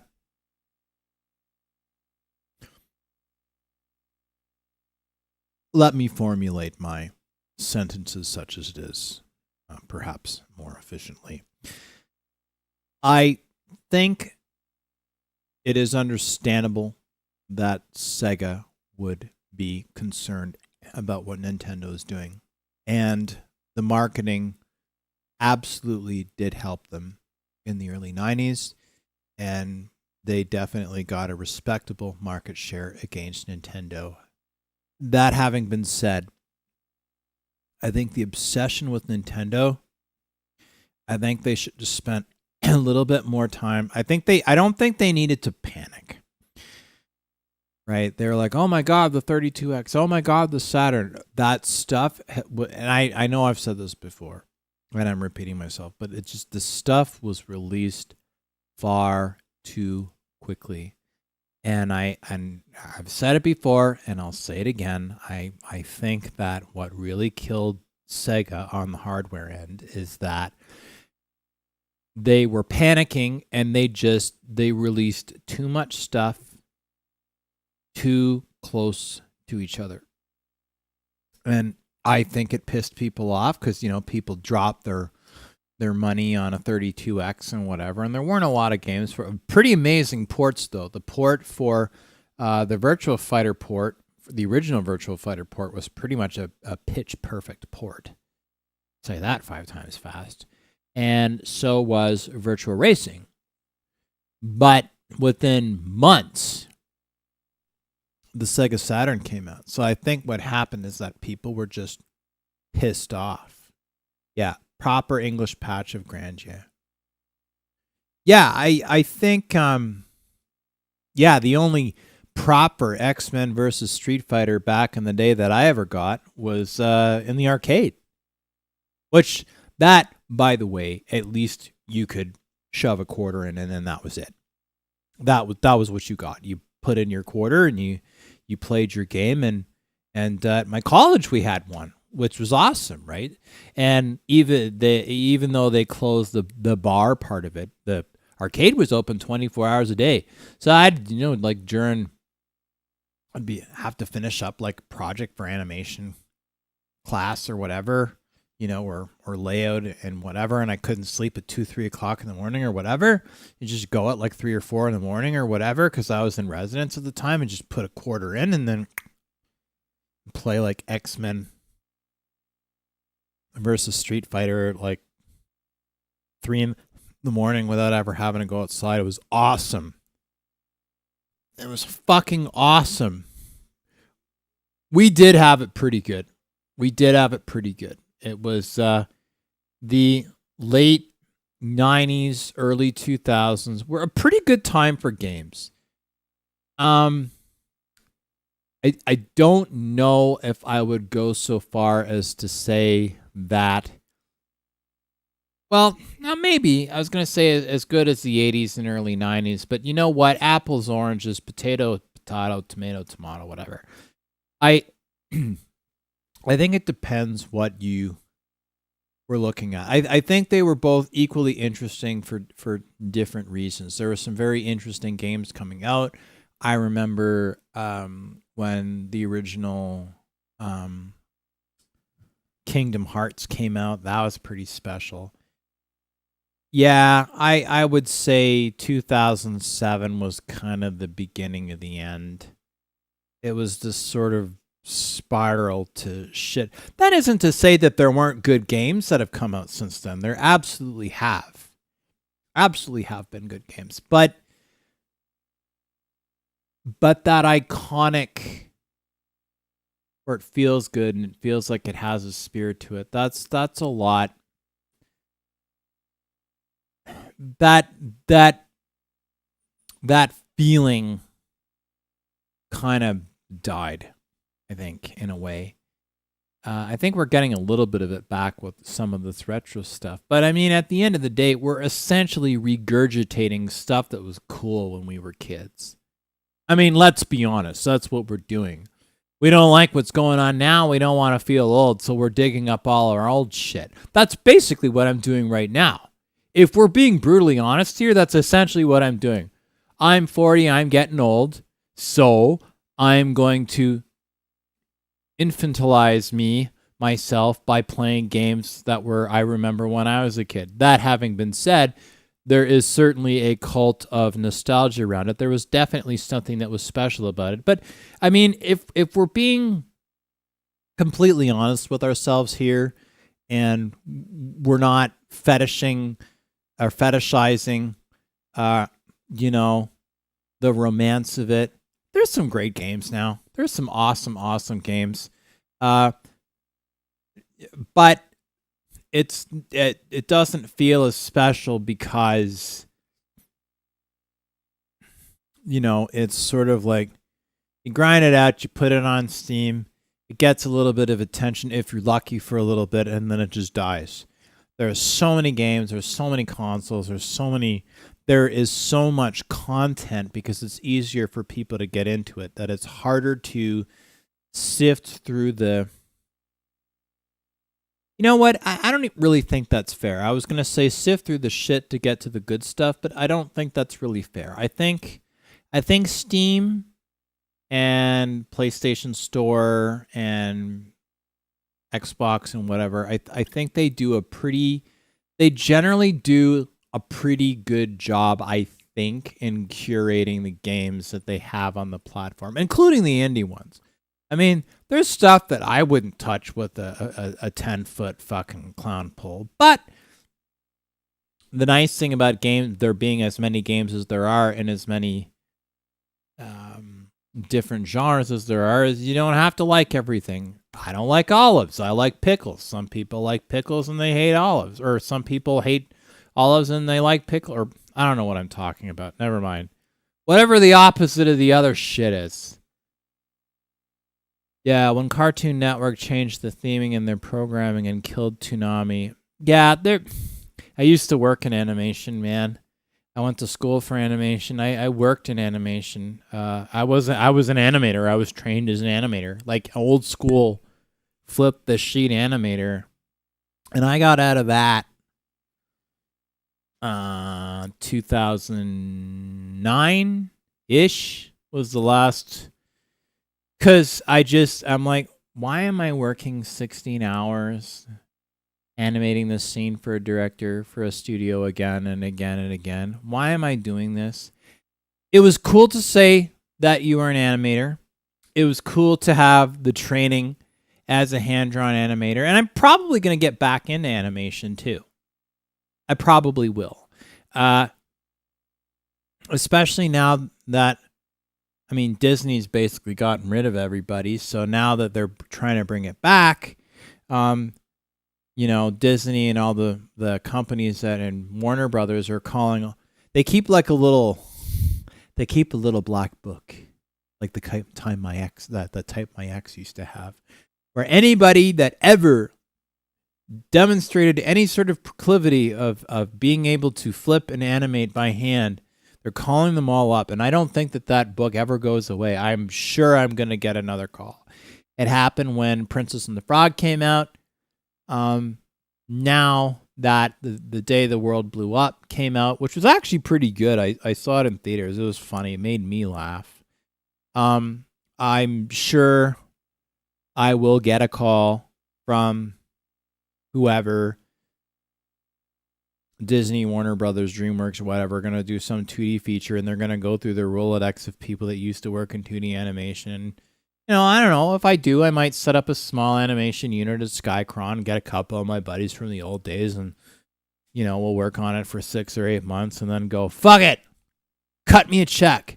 I don't ever want to do animation. Sorry. God, that's gross. I apologize. I don't ever want to be an animator as an employee for another studio ever again. Just 14, 15, 16-hour days. Just no, especially for somebody. But I don't mind Skycron being a service studio and working on one of these for like 6 or 8 months and doing service work. I don't have a problem with that. That's fine. I don't have an issue with that, because then we can say, hey, the Skycron's production unit was subcontracted to, produce so and so many scenes of so and so many, for Disney or Warner Brothers or whatever, because all their internal animation units are gone.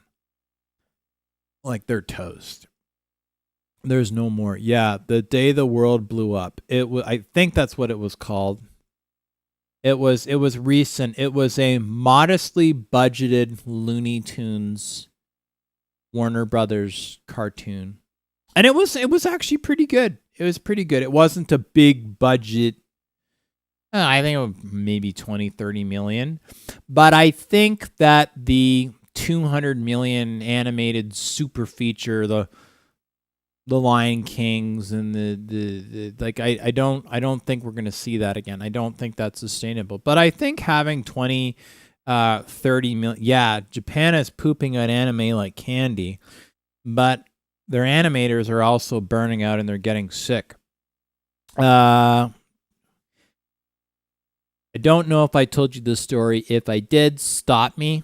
So when I was in animation school, a couple of my classmates were Japanese and or half Japanese, and one of my good friends, Jin, he was half Japanese, half Korean, and he was fluent in both. He was a good friend of mine, and I was gonna do an internship. I'm pretty sure I mentioned the internship story, but he was like, he had worked as a background painter, background artist for Sunrise.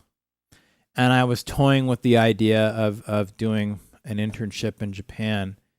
And, I didn't tell you this story. Okay, yeah. So anyway, I was going to do an internship in Japan, and I found a studio that I wanted to work at. And the TLDR is that the school had pre-approved studios, and I guess because they had... And I didn't really want to go to Studio Ghibli or Ghibli. I kind of wanted to do something different. But while I was sort of trying to determine studios that I might like to do my internship in Japan, particularly that I was studying Japanese, and then I had a couple of friends. Some of my classmates were Japanese, and so they were nice enough to speak to me and practice with me because we were already friends anyway. My buddy Jen, he was already working. So when it was the off season, he was working at Sunrise. So he was working on Inuyasha and all this.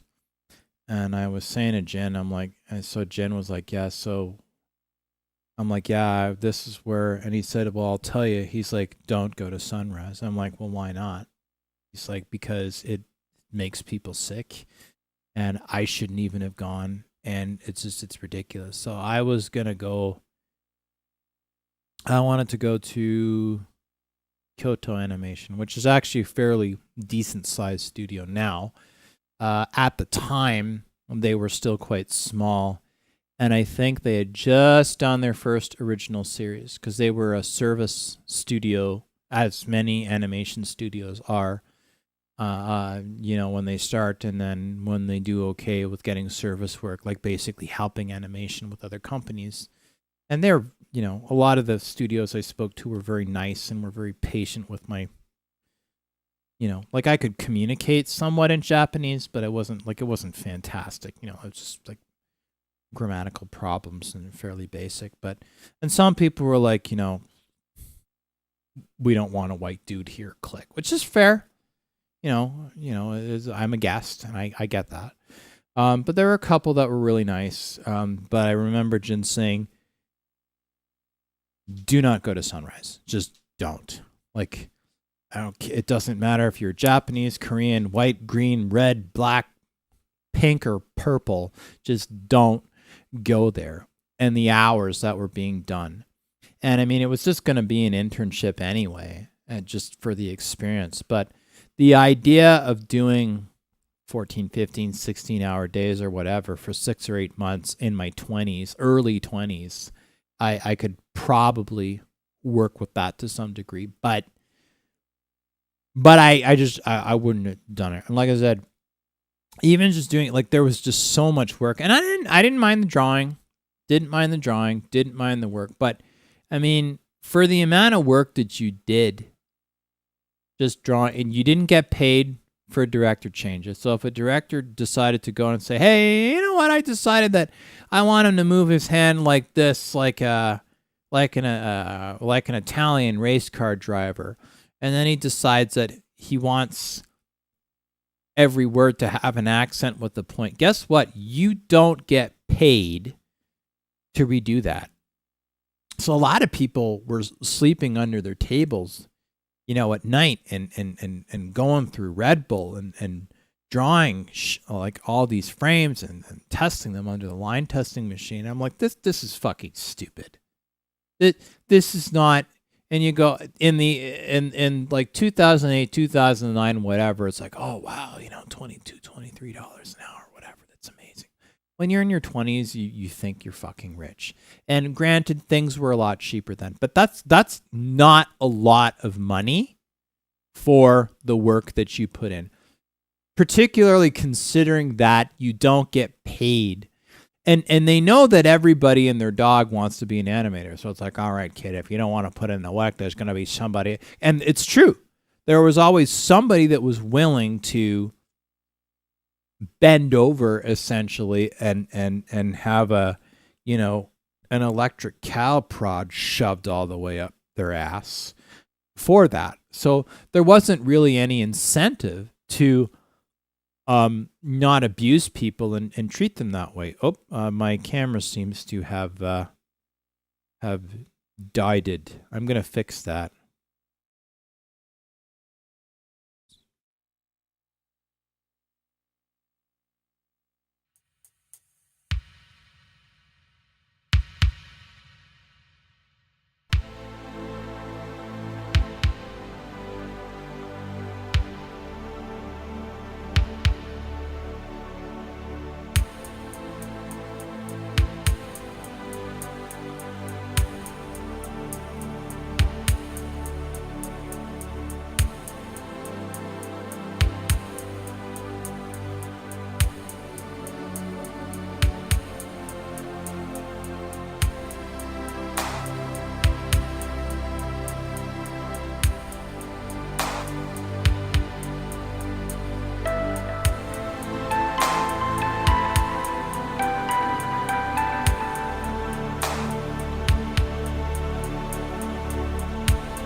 minus 10 minutes. T minus 10 minutes.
minus 10 minutes. And we're back. And it would probably help if I got this thing and sort of in the middle. There we go. So what I am good, yeah, I didn't have the chance to charge up my fucking camera. We had 7 viewers and I lost 4 of them because it took so long in order to get this going. So I'm gonna have feeling okay. I don't want to have too much chocolate. Not having any more booze.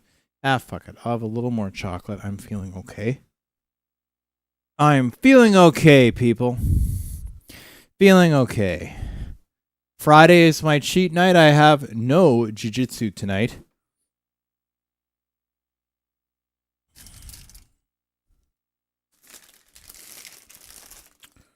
I don't know. Have I had a lot of calories today? Yes, I have.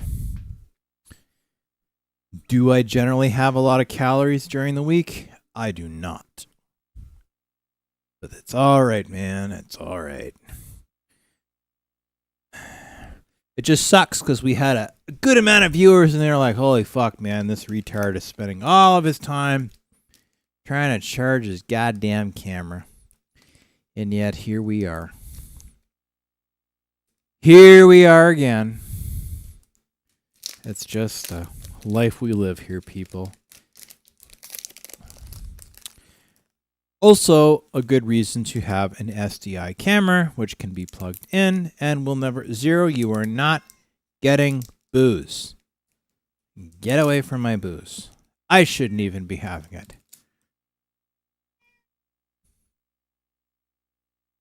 I am an adult, and so I am wise.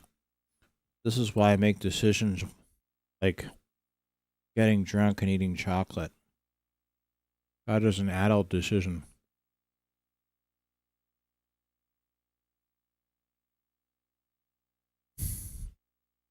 Wow. Didn't say it was a good adult decision.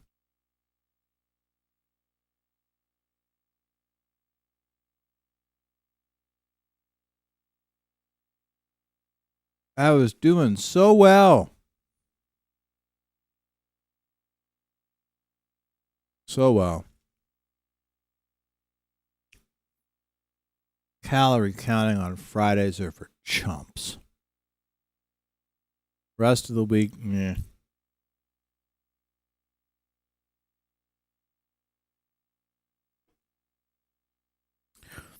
I will finish this nutritionally deficient garbage, and then we will continue with this incredibly fucked up game. Because it is fucked up.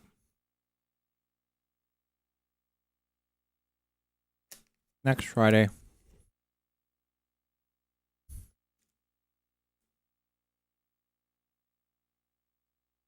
I'm going to make sure my phone is properly charged. Oh, back up to 5. Yes, people. The camera is working. Yes, we are going to continue gaming momentarily. I know, what a shock. What a shock.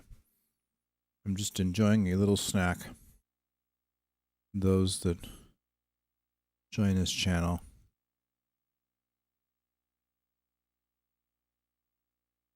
You know, 9 out of 10 nutritionists say that in order to build muscle and improve general health, that you should have 3 bars of Reese peanut butter cups and 3 whiskeys every day.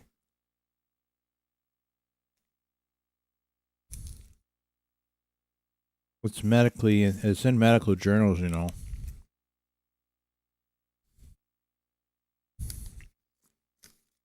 On AliExpress.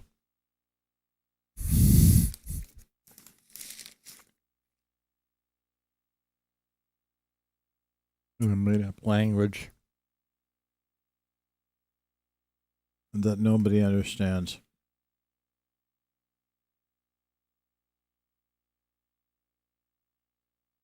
Incidentally, In that same medical journal, it says that abstinence can get you pregnant.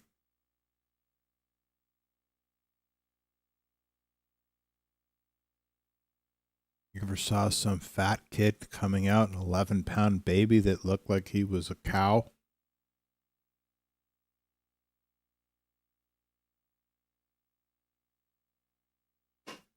All right, ladies and gentlemen,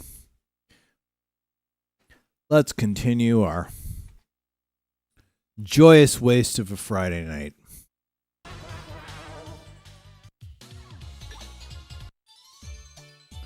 All that waiting just for one fucking camera. I don't even know what he said.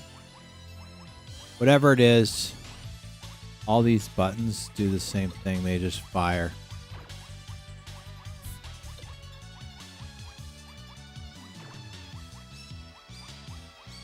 People actually get paid to come up with this shit. Can you believe that? They're just sitting there and that's just sort of what they do. That is what they do. Gimme! That didn't work very well, did it?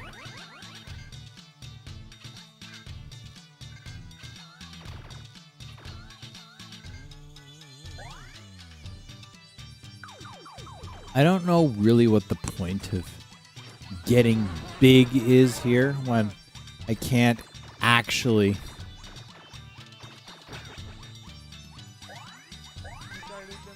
this is oh,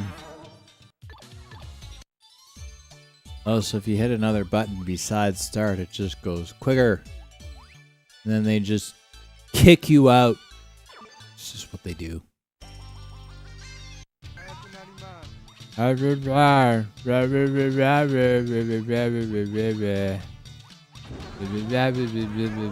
they tell me to shoot that thing and then I get shot. Very nice. Very, very nice.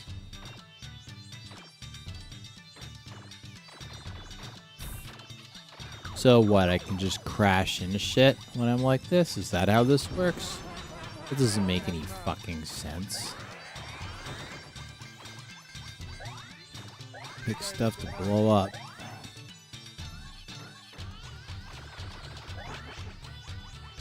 They keep getting these power-ups, but they don't, from what I can see, they don't do anything. They have no point. No point. Do you want a point? I don't want a point. Please continue with your epic, abject failure. I'm sitting here looking at a shaking turnip with wings in his underwear. Like, who comes up with this shit? I really don't know what's going on here. I truly don't. Fuck. Doodly doodly doodly doo. Man, oh man, oh man. What are we gonna do with this shit? We got 5 people here. If you're enjoying what you're looking at, then for God's sake, subscribe or follow. If you ain't gonna chat, then at the very least, you could subscribe or follow. You want more pointless content like this, don't you? Don't you? Oh, one guy left. Ah, well, screw him.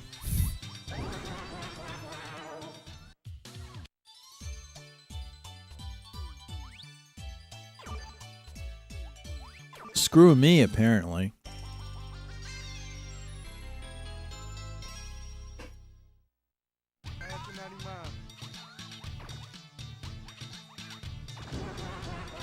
That's been Friday night, entertaining ugly people in their underwear. That seems like an appropriate use of free time, don't you think?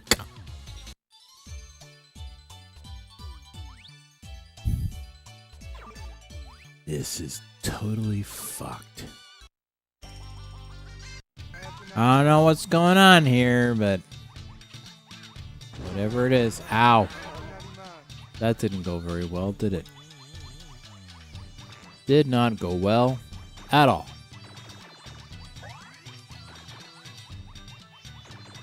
Scribble, scribble, scribble, scribble, scribble, scribble, scribble. We have 4 viewers. How many of those viewers would like to provide their running commentary? How many? I don't know.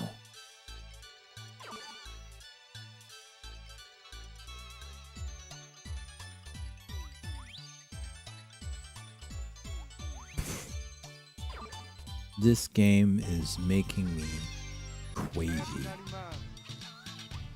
It truly, truly is.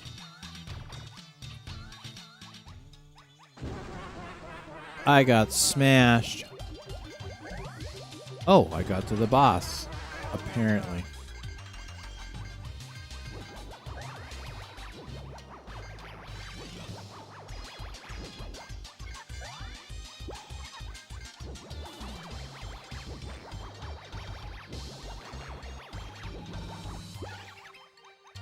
Shoot, it says. I don't know what I'm shooting. It looks like a giant raccoon with a blue face. I don't know. Ah! Fuck poop. Just got back from the bathroom. What did I miss? Well, let's just say it's a metaphor for how things are going.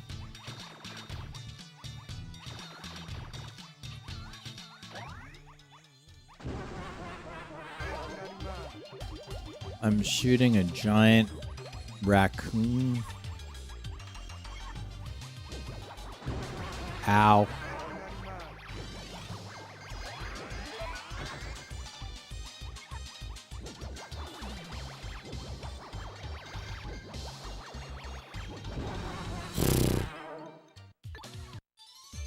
Well, I was sort of doing okay. Kind of. Not in any meaningful capacity. Oh, is it going to make me go through the whole thing again? Is it? Ah, fuck me doodly doddly doink. Doesn't really let you get out of the way that quick, does it?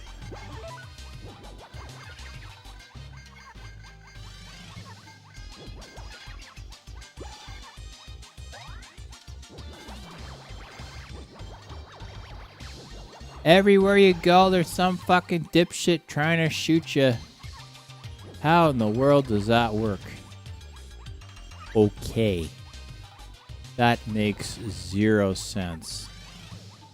So, a fat raccoon turns into some hot chick in a bikini for no reason.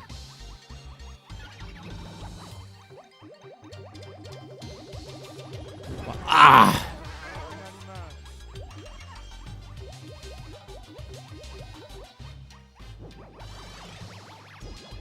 Why is it not doing nothing? Double negative. So you were talking about an internship at Sunrise. I wasn't going to do an internship at Sunrise. I was looking at Japanese animation studios that I might do internships at. And the one I wanted to do one at was Osaka Animation. Which is now quite large, but at the time was still pretty small. I think they had just finished their first original, like their first show was I'm a little drunk. Full Metal Panic from Ofu, or Full Metal Panic.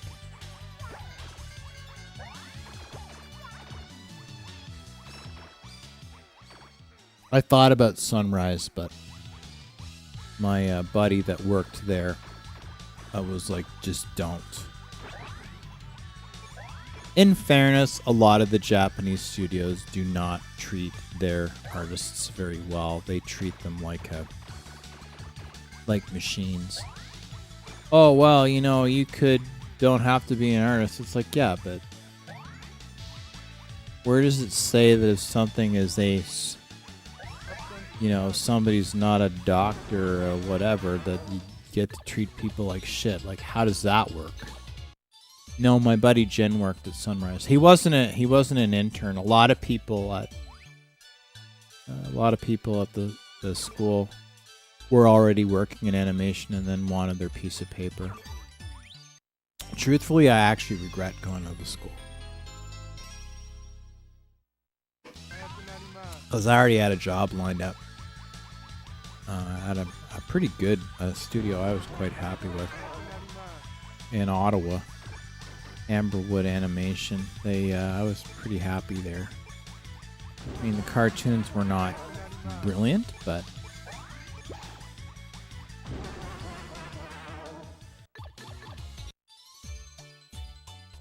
it was sort of the they did some stuff that aired in the United States. They used to have different names. Amberwood used to be Lacewood, and then before that they were Hinton. And they did the Raccoons, which did air in the United States but wasn't hugely popular. It was on the Disney Channel. They also did the Teddy Ruxpin series, which, if you were born in the late 90s, would be before your time a little bit.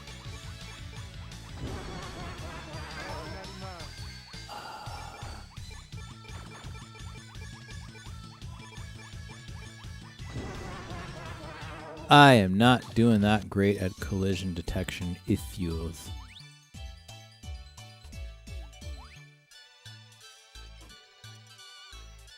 I don't even know what stage I'm on.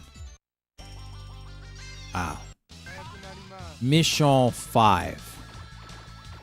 I don't know how many missions there are in this game, but... So what, I just shoot kidneys? Is that how this works? I just spent all my days shooting kidneys. That is what I do. I just shoot kidneys. They're just large, throbbing kidneys, and they just are in the middle of whatever the fuck this is for no fucking reason. I do like this ability to just smash into shit and then have them just sort of die. Me dying, not so much. So this is the I can smash into shit. Get a whole bunch of bells and it doesn't do jack diddly ding dong shit.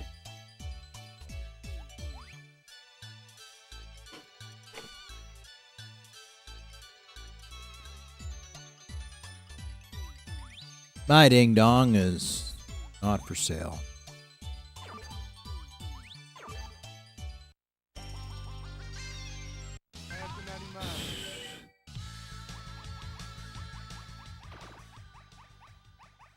I don't know what's going on here, folks. So now I'm shooting a giant peppermint pinwheel.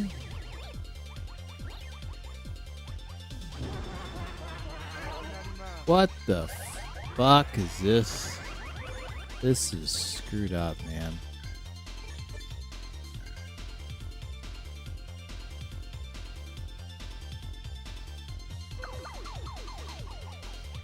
Now I'm small and smash into people and things. Yeah, sure, why not just hit? Just smash into me. Looks like a fish cake they put in ramen. Yeah, it ain't any fucking fish cake I want to eat. Holy shit.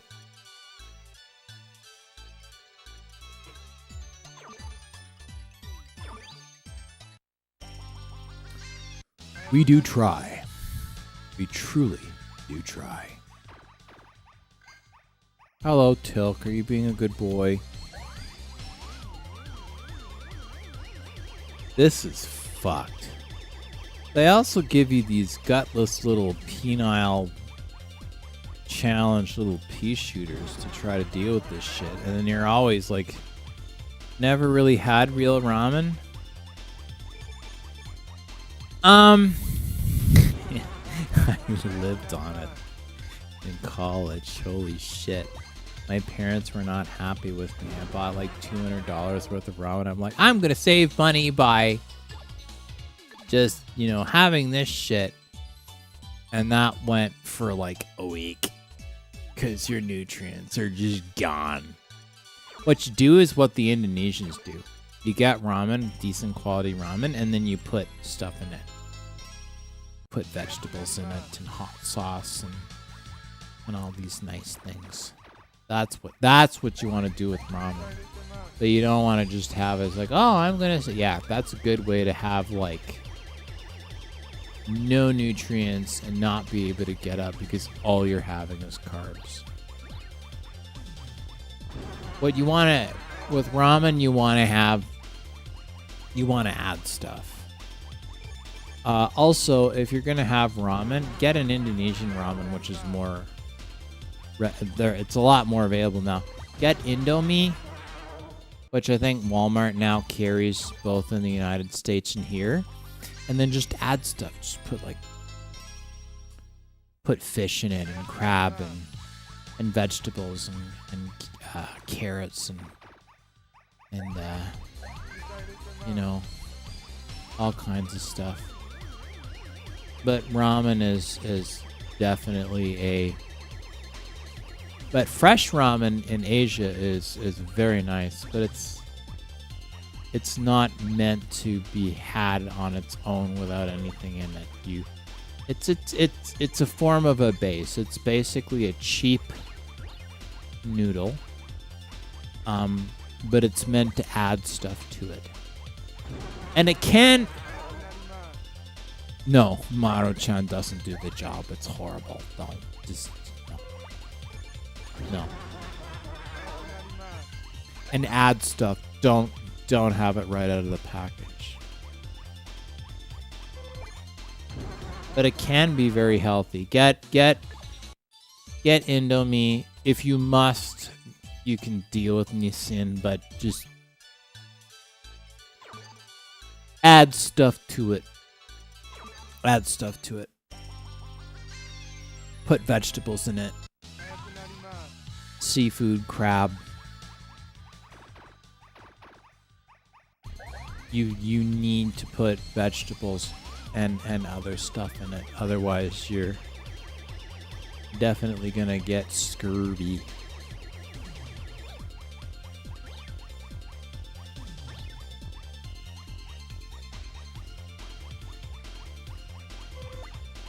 And you can't live on it. You just can't. Every college student thinks they can. You really can't. If you add stuff to it, you can for a while. But it's a starchy, carby, cheap noodle. It'll keep you from dying, but if you wanna survive on the cheap, get rice. Learn to cook rice. I did this a lot in college. Get really good at cooking rice, because rice is cheap and it goes with everything. Congratulations, you've received 100 messages today with Restream chat. Well, that's nice. What the fuck do I get out of it? They're gonna give me like a free month? I'm paying these assholes like $400 a month. Yep, rice. But add stuff to rice.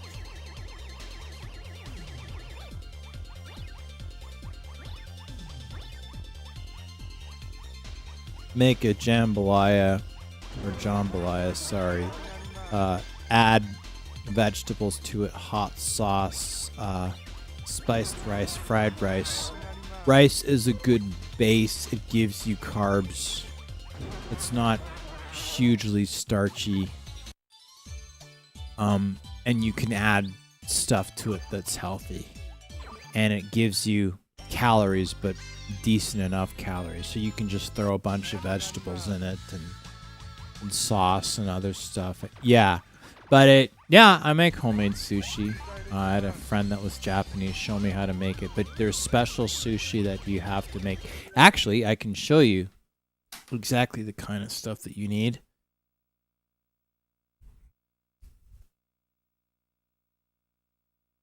I'd probably be able to show you more effectively if I had a light on and I could see what the fuck I was looking at. That would probably work.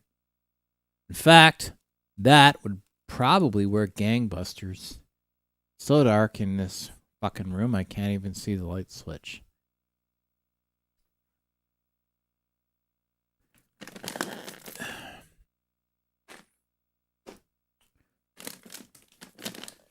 Yeah.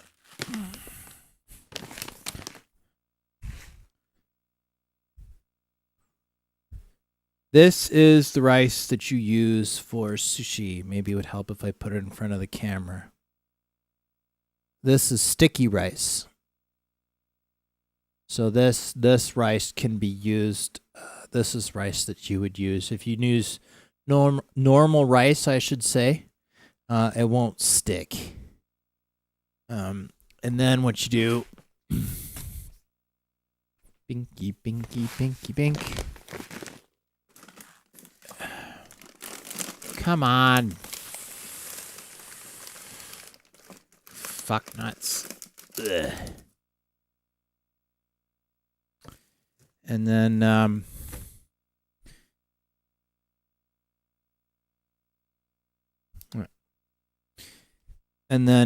you use rice vinegar for sushi rice. This stuff works really well. Miskan. Maybe it would help if I actually showed you the fucking label. That would probably work, wouldn't it? So I use this for sushi. This is what Japanese places use for sushi. So 4 tablespoons of rice vinegar, and then you put 4 tablespoons of sugar, 2 tablespoons of salt, and then add that to 6 cups of rice. And then you just mix it well, and you make sure that the rice is really hot. As long as you do that, you will have perfect sticky sushi rice every time.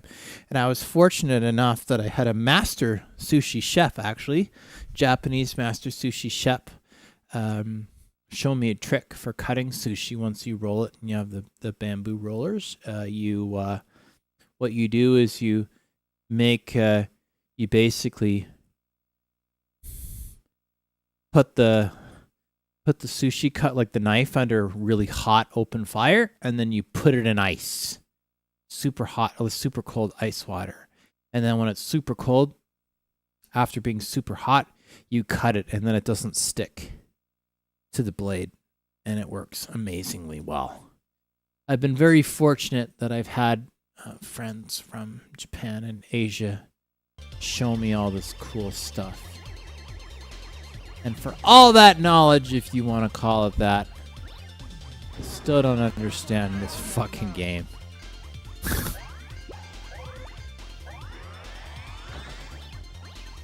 Ow! Shit poop. That didn't work quite the way I wanted. Dee. Ow, I keep dying. Really? Got him down to a third. It was going so well. It was. It was going well, but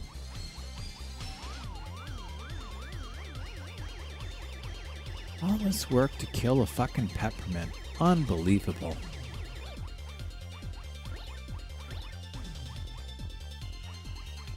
It won't vanquish your breath, but Jesus Christ, if you try to fucking vanquish it in this goddamn game, it'll take you till the next cycle of time. How does that shit work?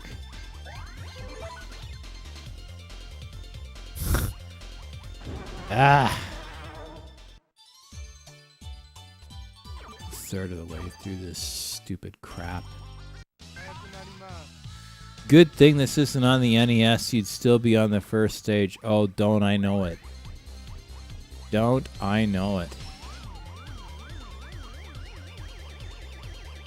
Teenage Mutant Ninja Turtles on the NES?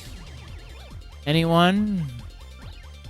I've never been good at platformers or side scrollers. Just never.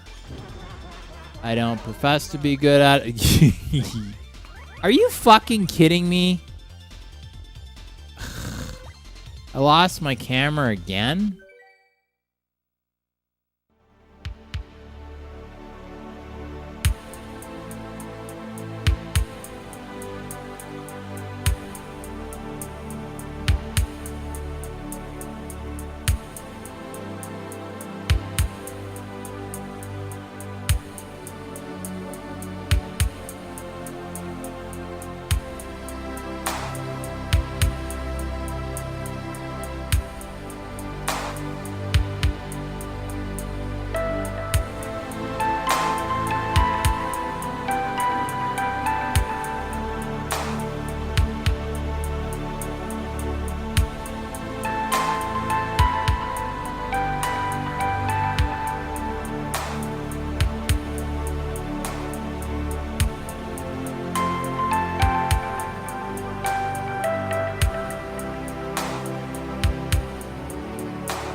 All right.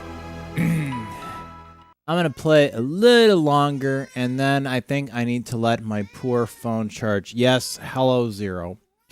Hello, Zero. Do you want attention? Do you want attention? And I've been on, I mean, normally I'm on for like 5 hours, but tonight's been a little bit of a, I didn't charge my phone sufficiently, so this has been a bit of a shit show. Hi, do you want attention? Is that what you want? You want attention? You want attention? That's what you want. You boy, you be you. You boy, you be you.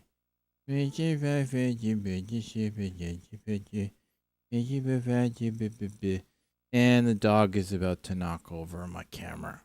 Tilk. I don't know if this night is meant to be for much longer. Tilk, ut. Ut. Ut. Ut. Tilk, go lie down. First time all night. Yeah, I know. I think I'm going to take my cue from the video game gods, and I'm going to play this a little bit more, and then the zoo has arrived. Yeah. Yeah. Oh my god. Yeah, I forgot to charge my phone last night, and then I had a whole bunch of stuff I had to do today for work. And I was going all around Regina, and it just didn't hit me. I actually had to stop in the mall while I was eating a pretzel to charge my fucking phone. Yeah, $6 pretzel. Not a bag of pretzels, just one pretzel.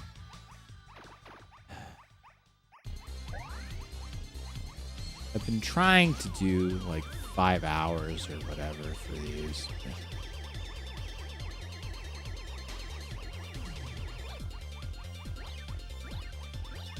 While I sit here trying to... See, the thing is, fuzzy things want attention. Milk. So I can't shoot? What? I just run into it and it blows up? Mission incomplete. Okay, so he's dead. I apparently killed him by ramming him. But it's incomplete? I don't get it. I don't fucking get it. I don't get it. Don't get it. Last mission. So is this the last mission, or is this like the remedial mission for stupid people like me that are not good at side scrollers? Inquiring minds want to know. I don't know what the fuck is going on here, man. I don't know what's going on. Hello, Big Nose. This is totally fucked. Last mission. Well, I guess I better make it count. Guess I better make it count.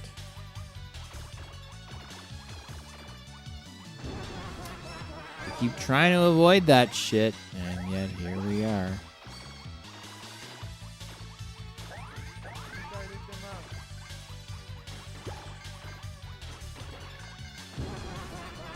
Tried to avoid that. Please continue. You get to the boss and pretty for good for lasting us about 3 hours. Oh, for Parodius, yeah. I'm not good at side scrollers. I've never been good at side scrollers. I don't profess to be any good at it. I honestly can't believe I'm at the end of any such game because I'm just not good at them. Fighting games, pretty good at. Side scrollers and platformers, not great at them. not good at them. Not even remotely proficient at them. They are not my favorite. Oh, yeah, shoot inside the hole. Sure. Poop. Gimme bells. God, just crash in everything, why don't you?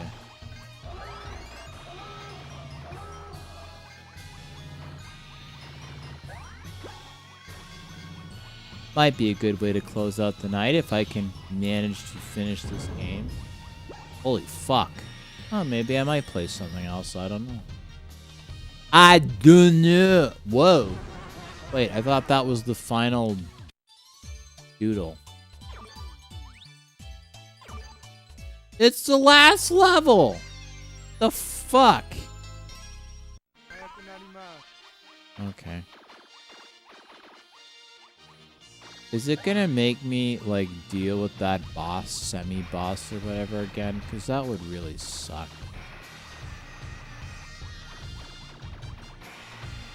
I don't really want to have to do that again. Because that would be crap. I'm not in the mood. Where the fuck am I? Like, there's so much shit on the screen, I don't even know what I'm looking at. Which guy am I? Are you serious? It's gonna make me do that again?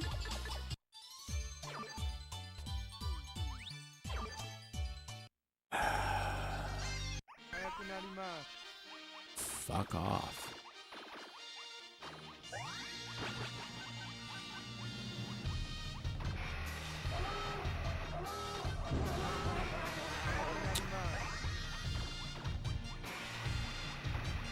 I beat him and then it makes me do it again. There's a few people left and this is what we have to contend with, people. Holy fuck. All of this shit, I'm telling you. I'm fucking telling ya. I'm guessing this game should not take as long to go through as I have. But sadly, there are some individuals, such as myself, with which time over. Let me guess, it's gonna kick me back to the very beginning? Yeah, of course. Of course. Game over. You get to... Yeah, thank you for playing this game. I get to the last level and it says game over. Yeah, fuck you. Fuck you. I don't care how cute you are. You can suck my cock. Sucker. Wiener. Doodle. Alright. Well. Yeah, I know. I got all the way to... Supposedly, I got all the way to the end, and then it goes, oh, sorry. Game over. Yeah, fuck you! Ah! I don't know. Should I play something else? You want me to play something else? I'm enough in my cup, so I could probably play one more thing. What should I play, Vector Man? What did you want me to play? I got a marginal second wind. But I don't have the brain power to pick one for myself, so if you don't pick one, I will. Until Friday. Next week. All that work. Last level. Last level. Yeah. Yeah, calling it a night sounds good.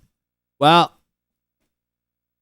Alrighty. Well, I don't think I'm going to do one tomorrow. Although I never fucking know. I'm just like, you'll just see. But either way, I will be back Friday. And I will, I'll return as I normally do. Alright, we'll see you next week on the usual Friday.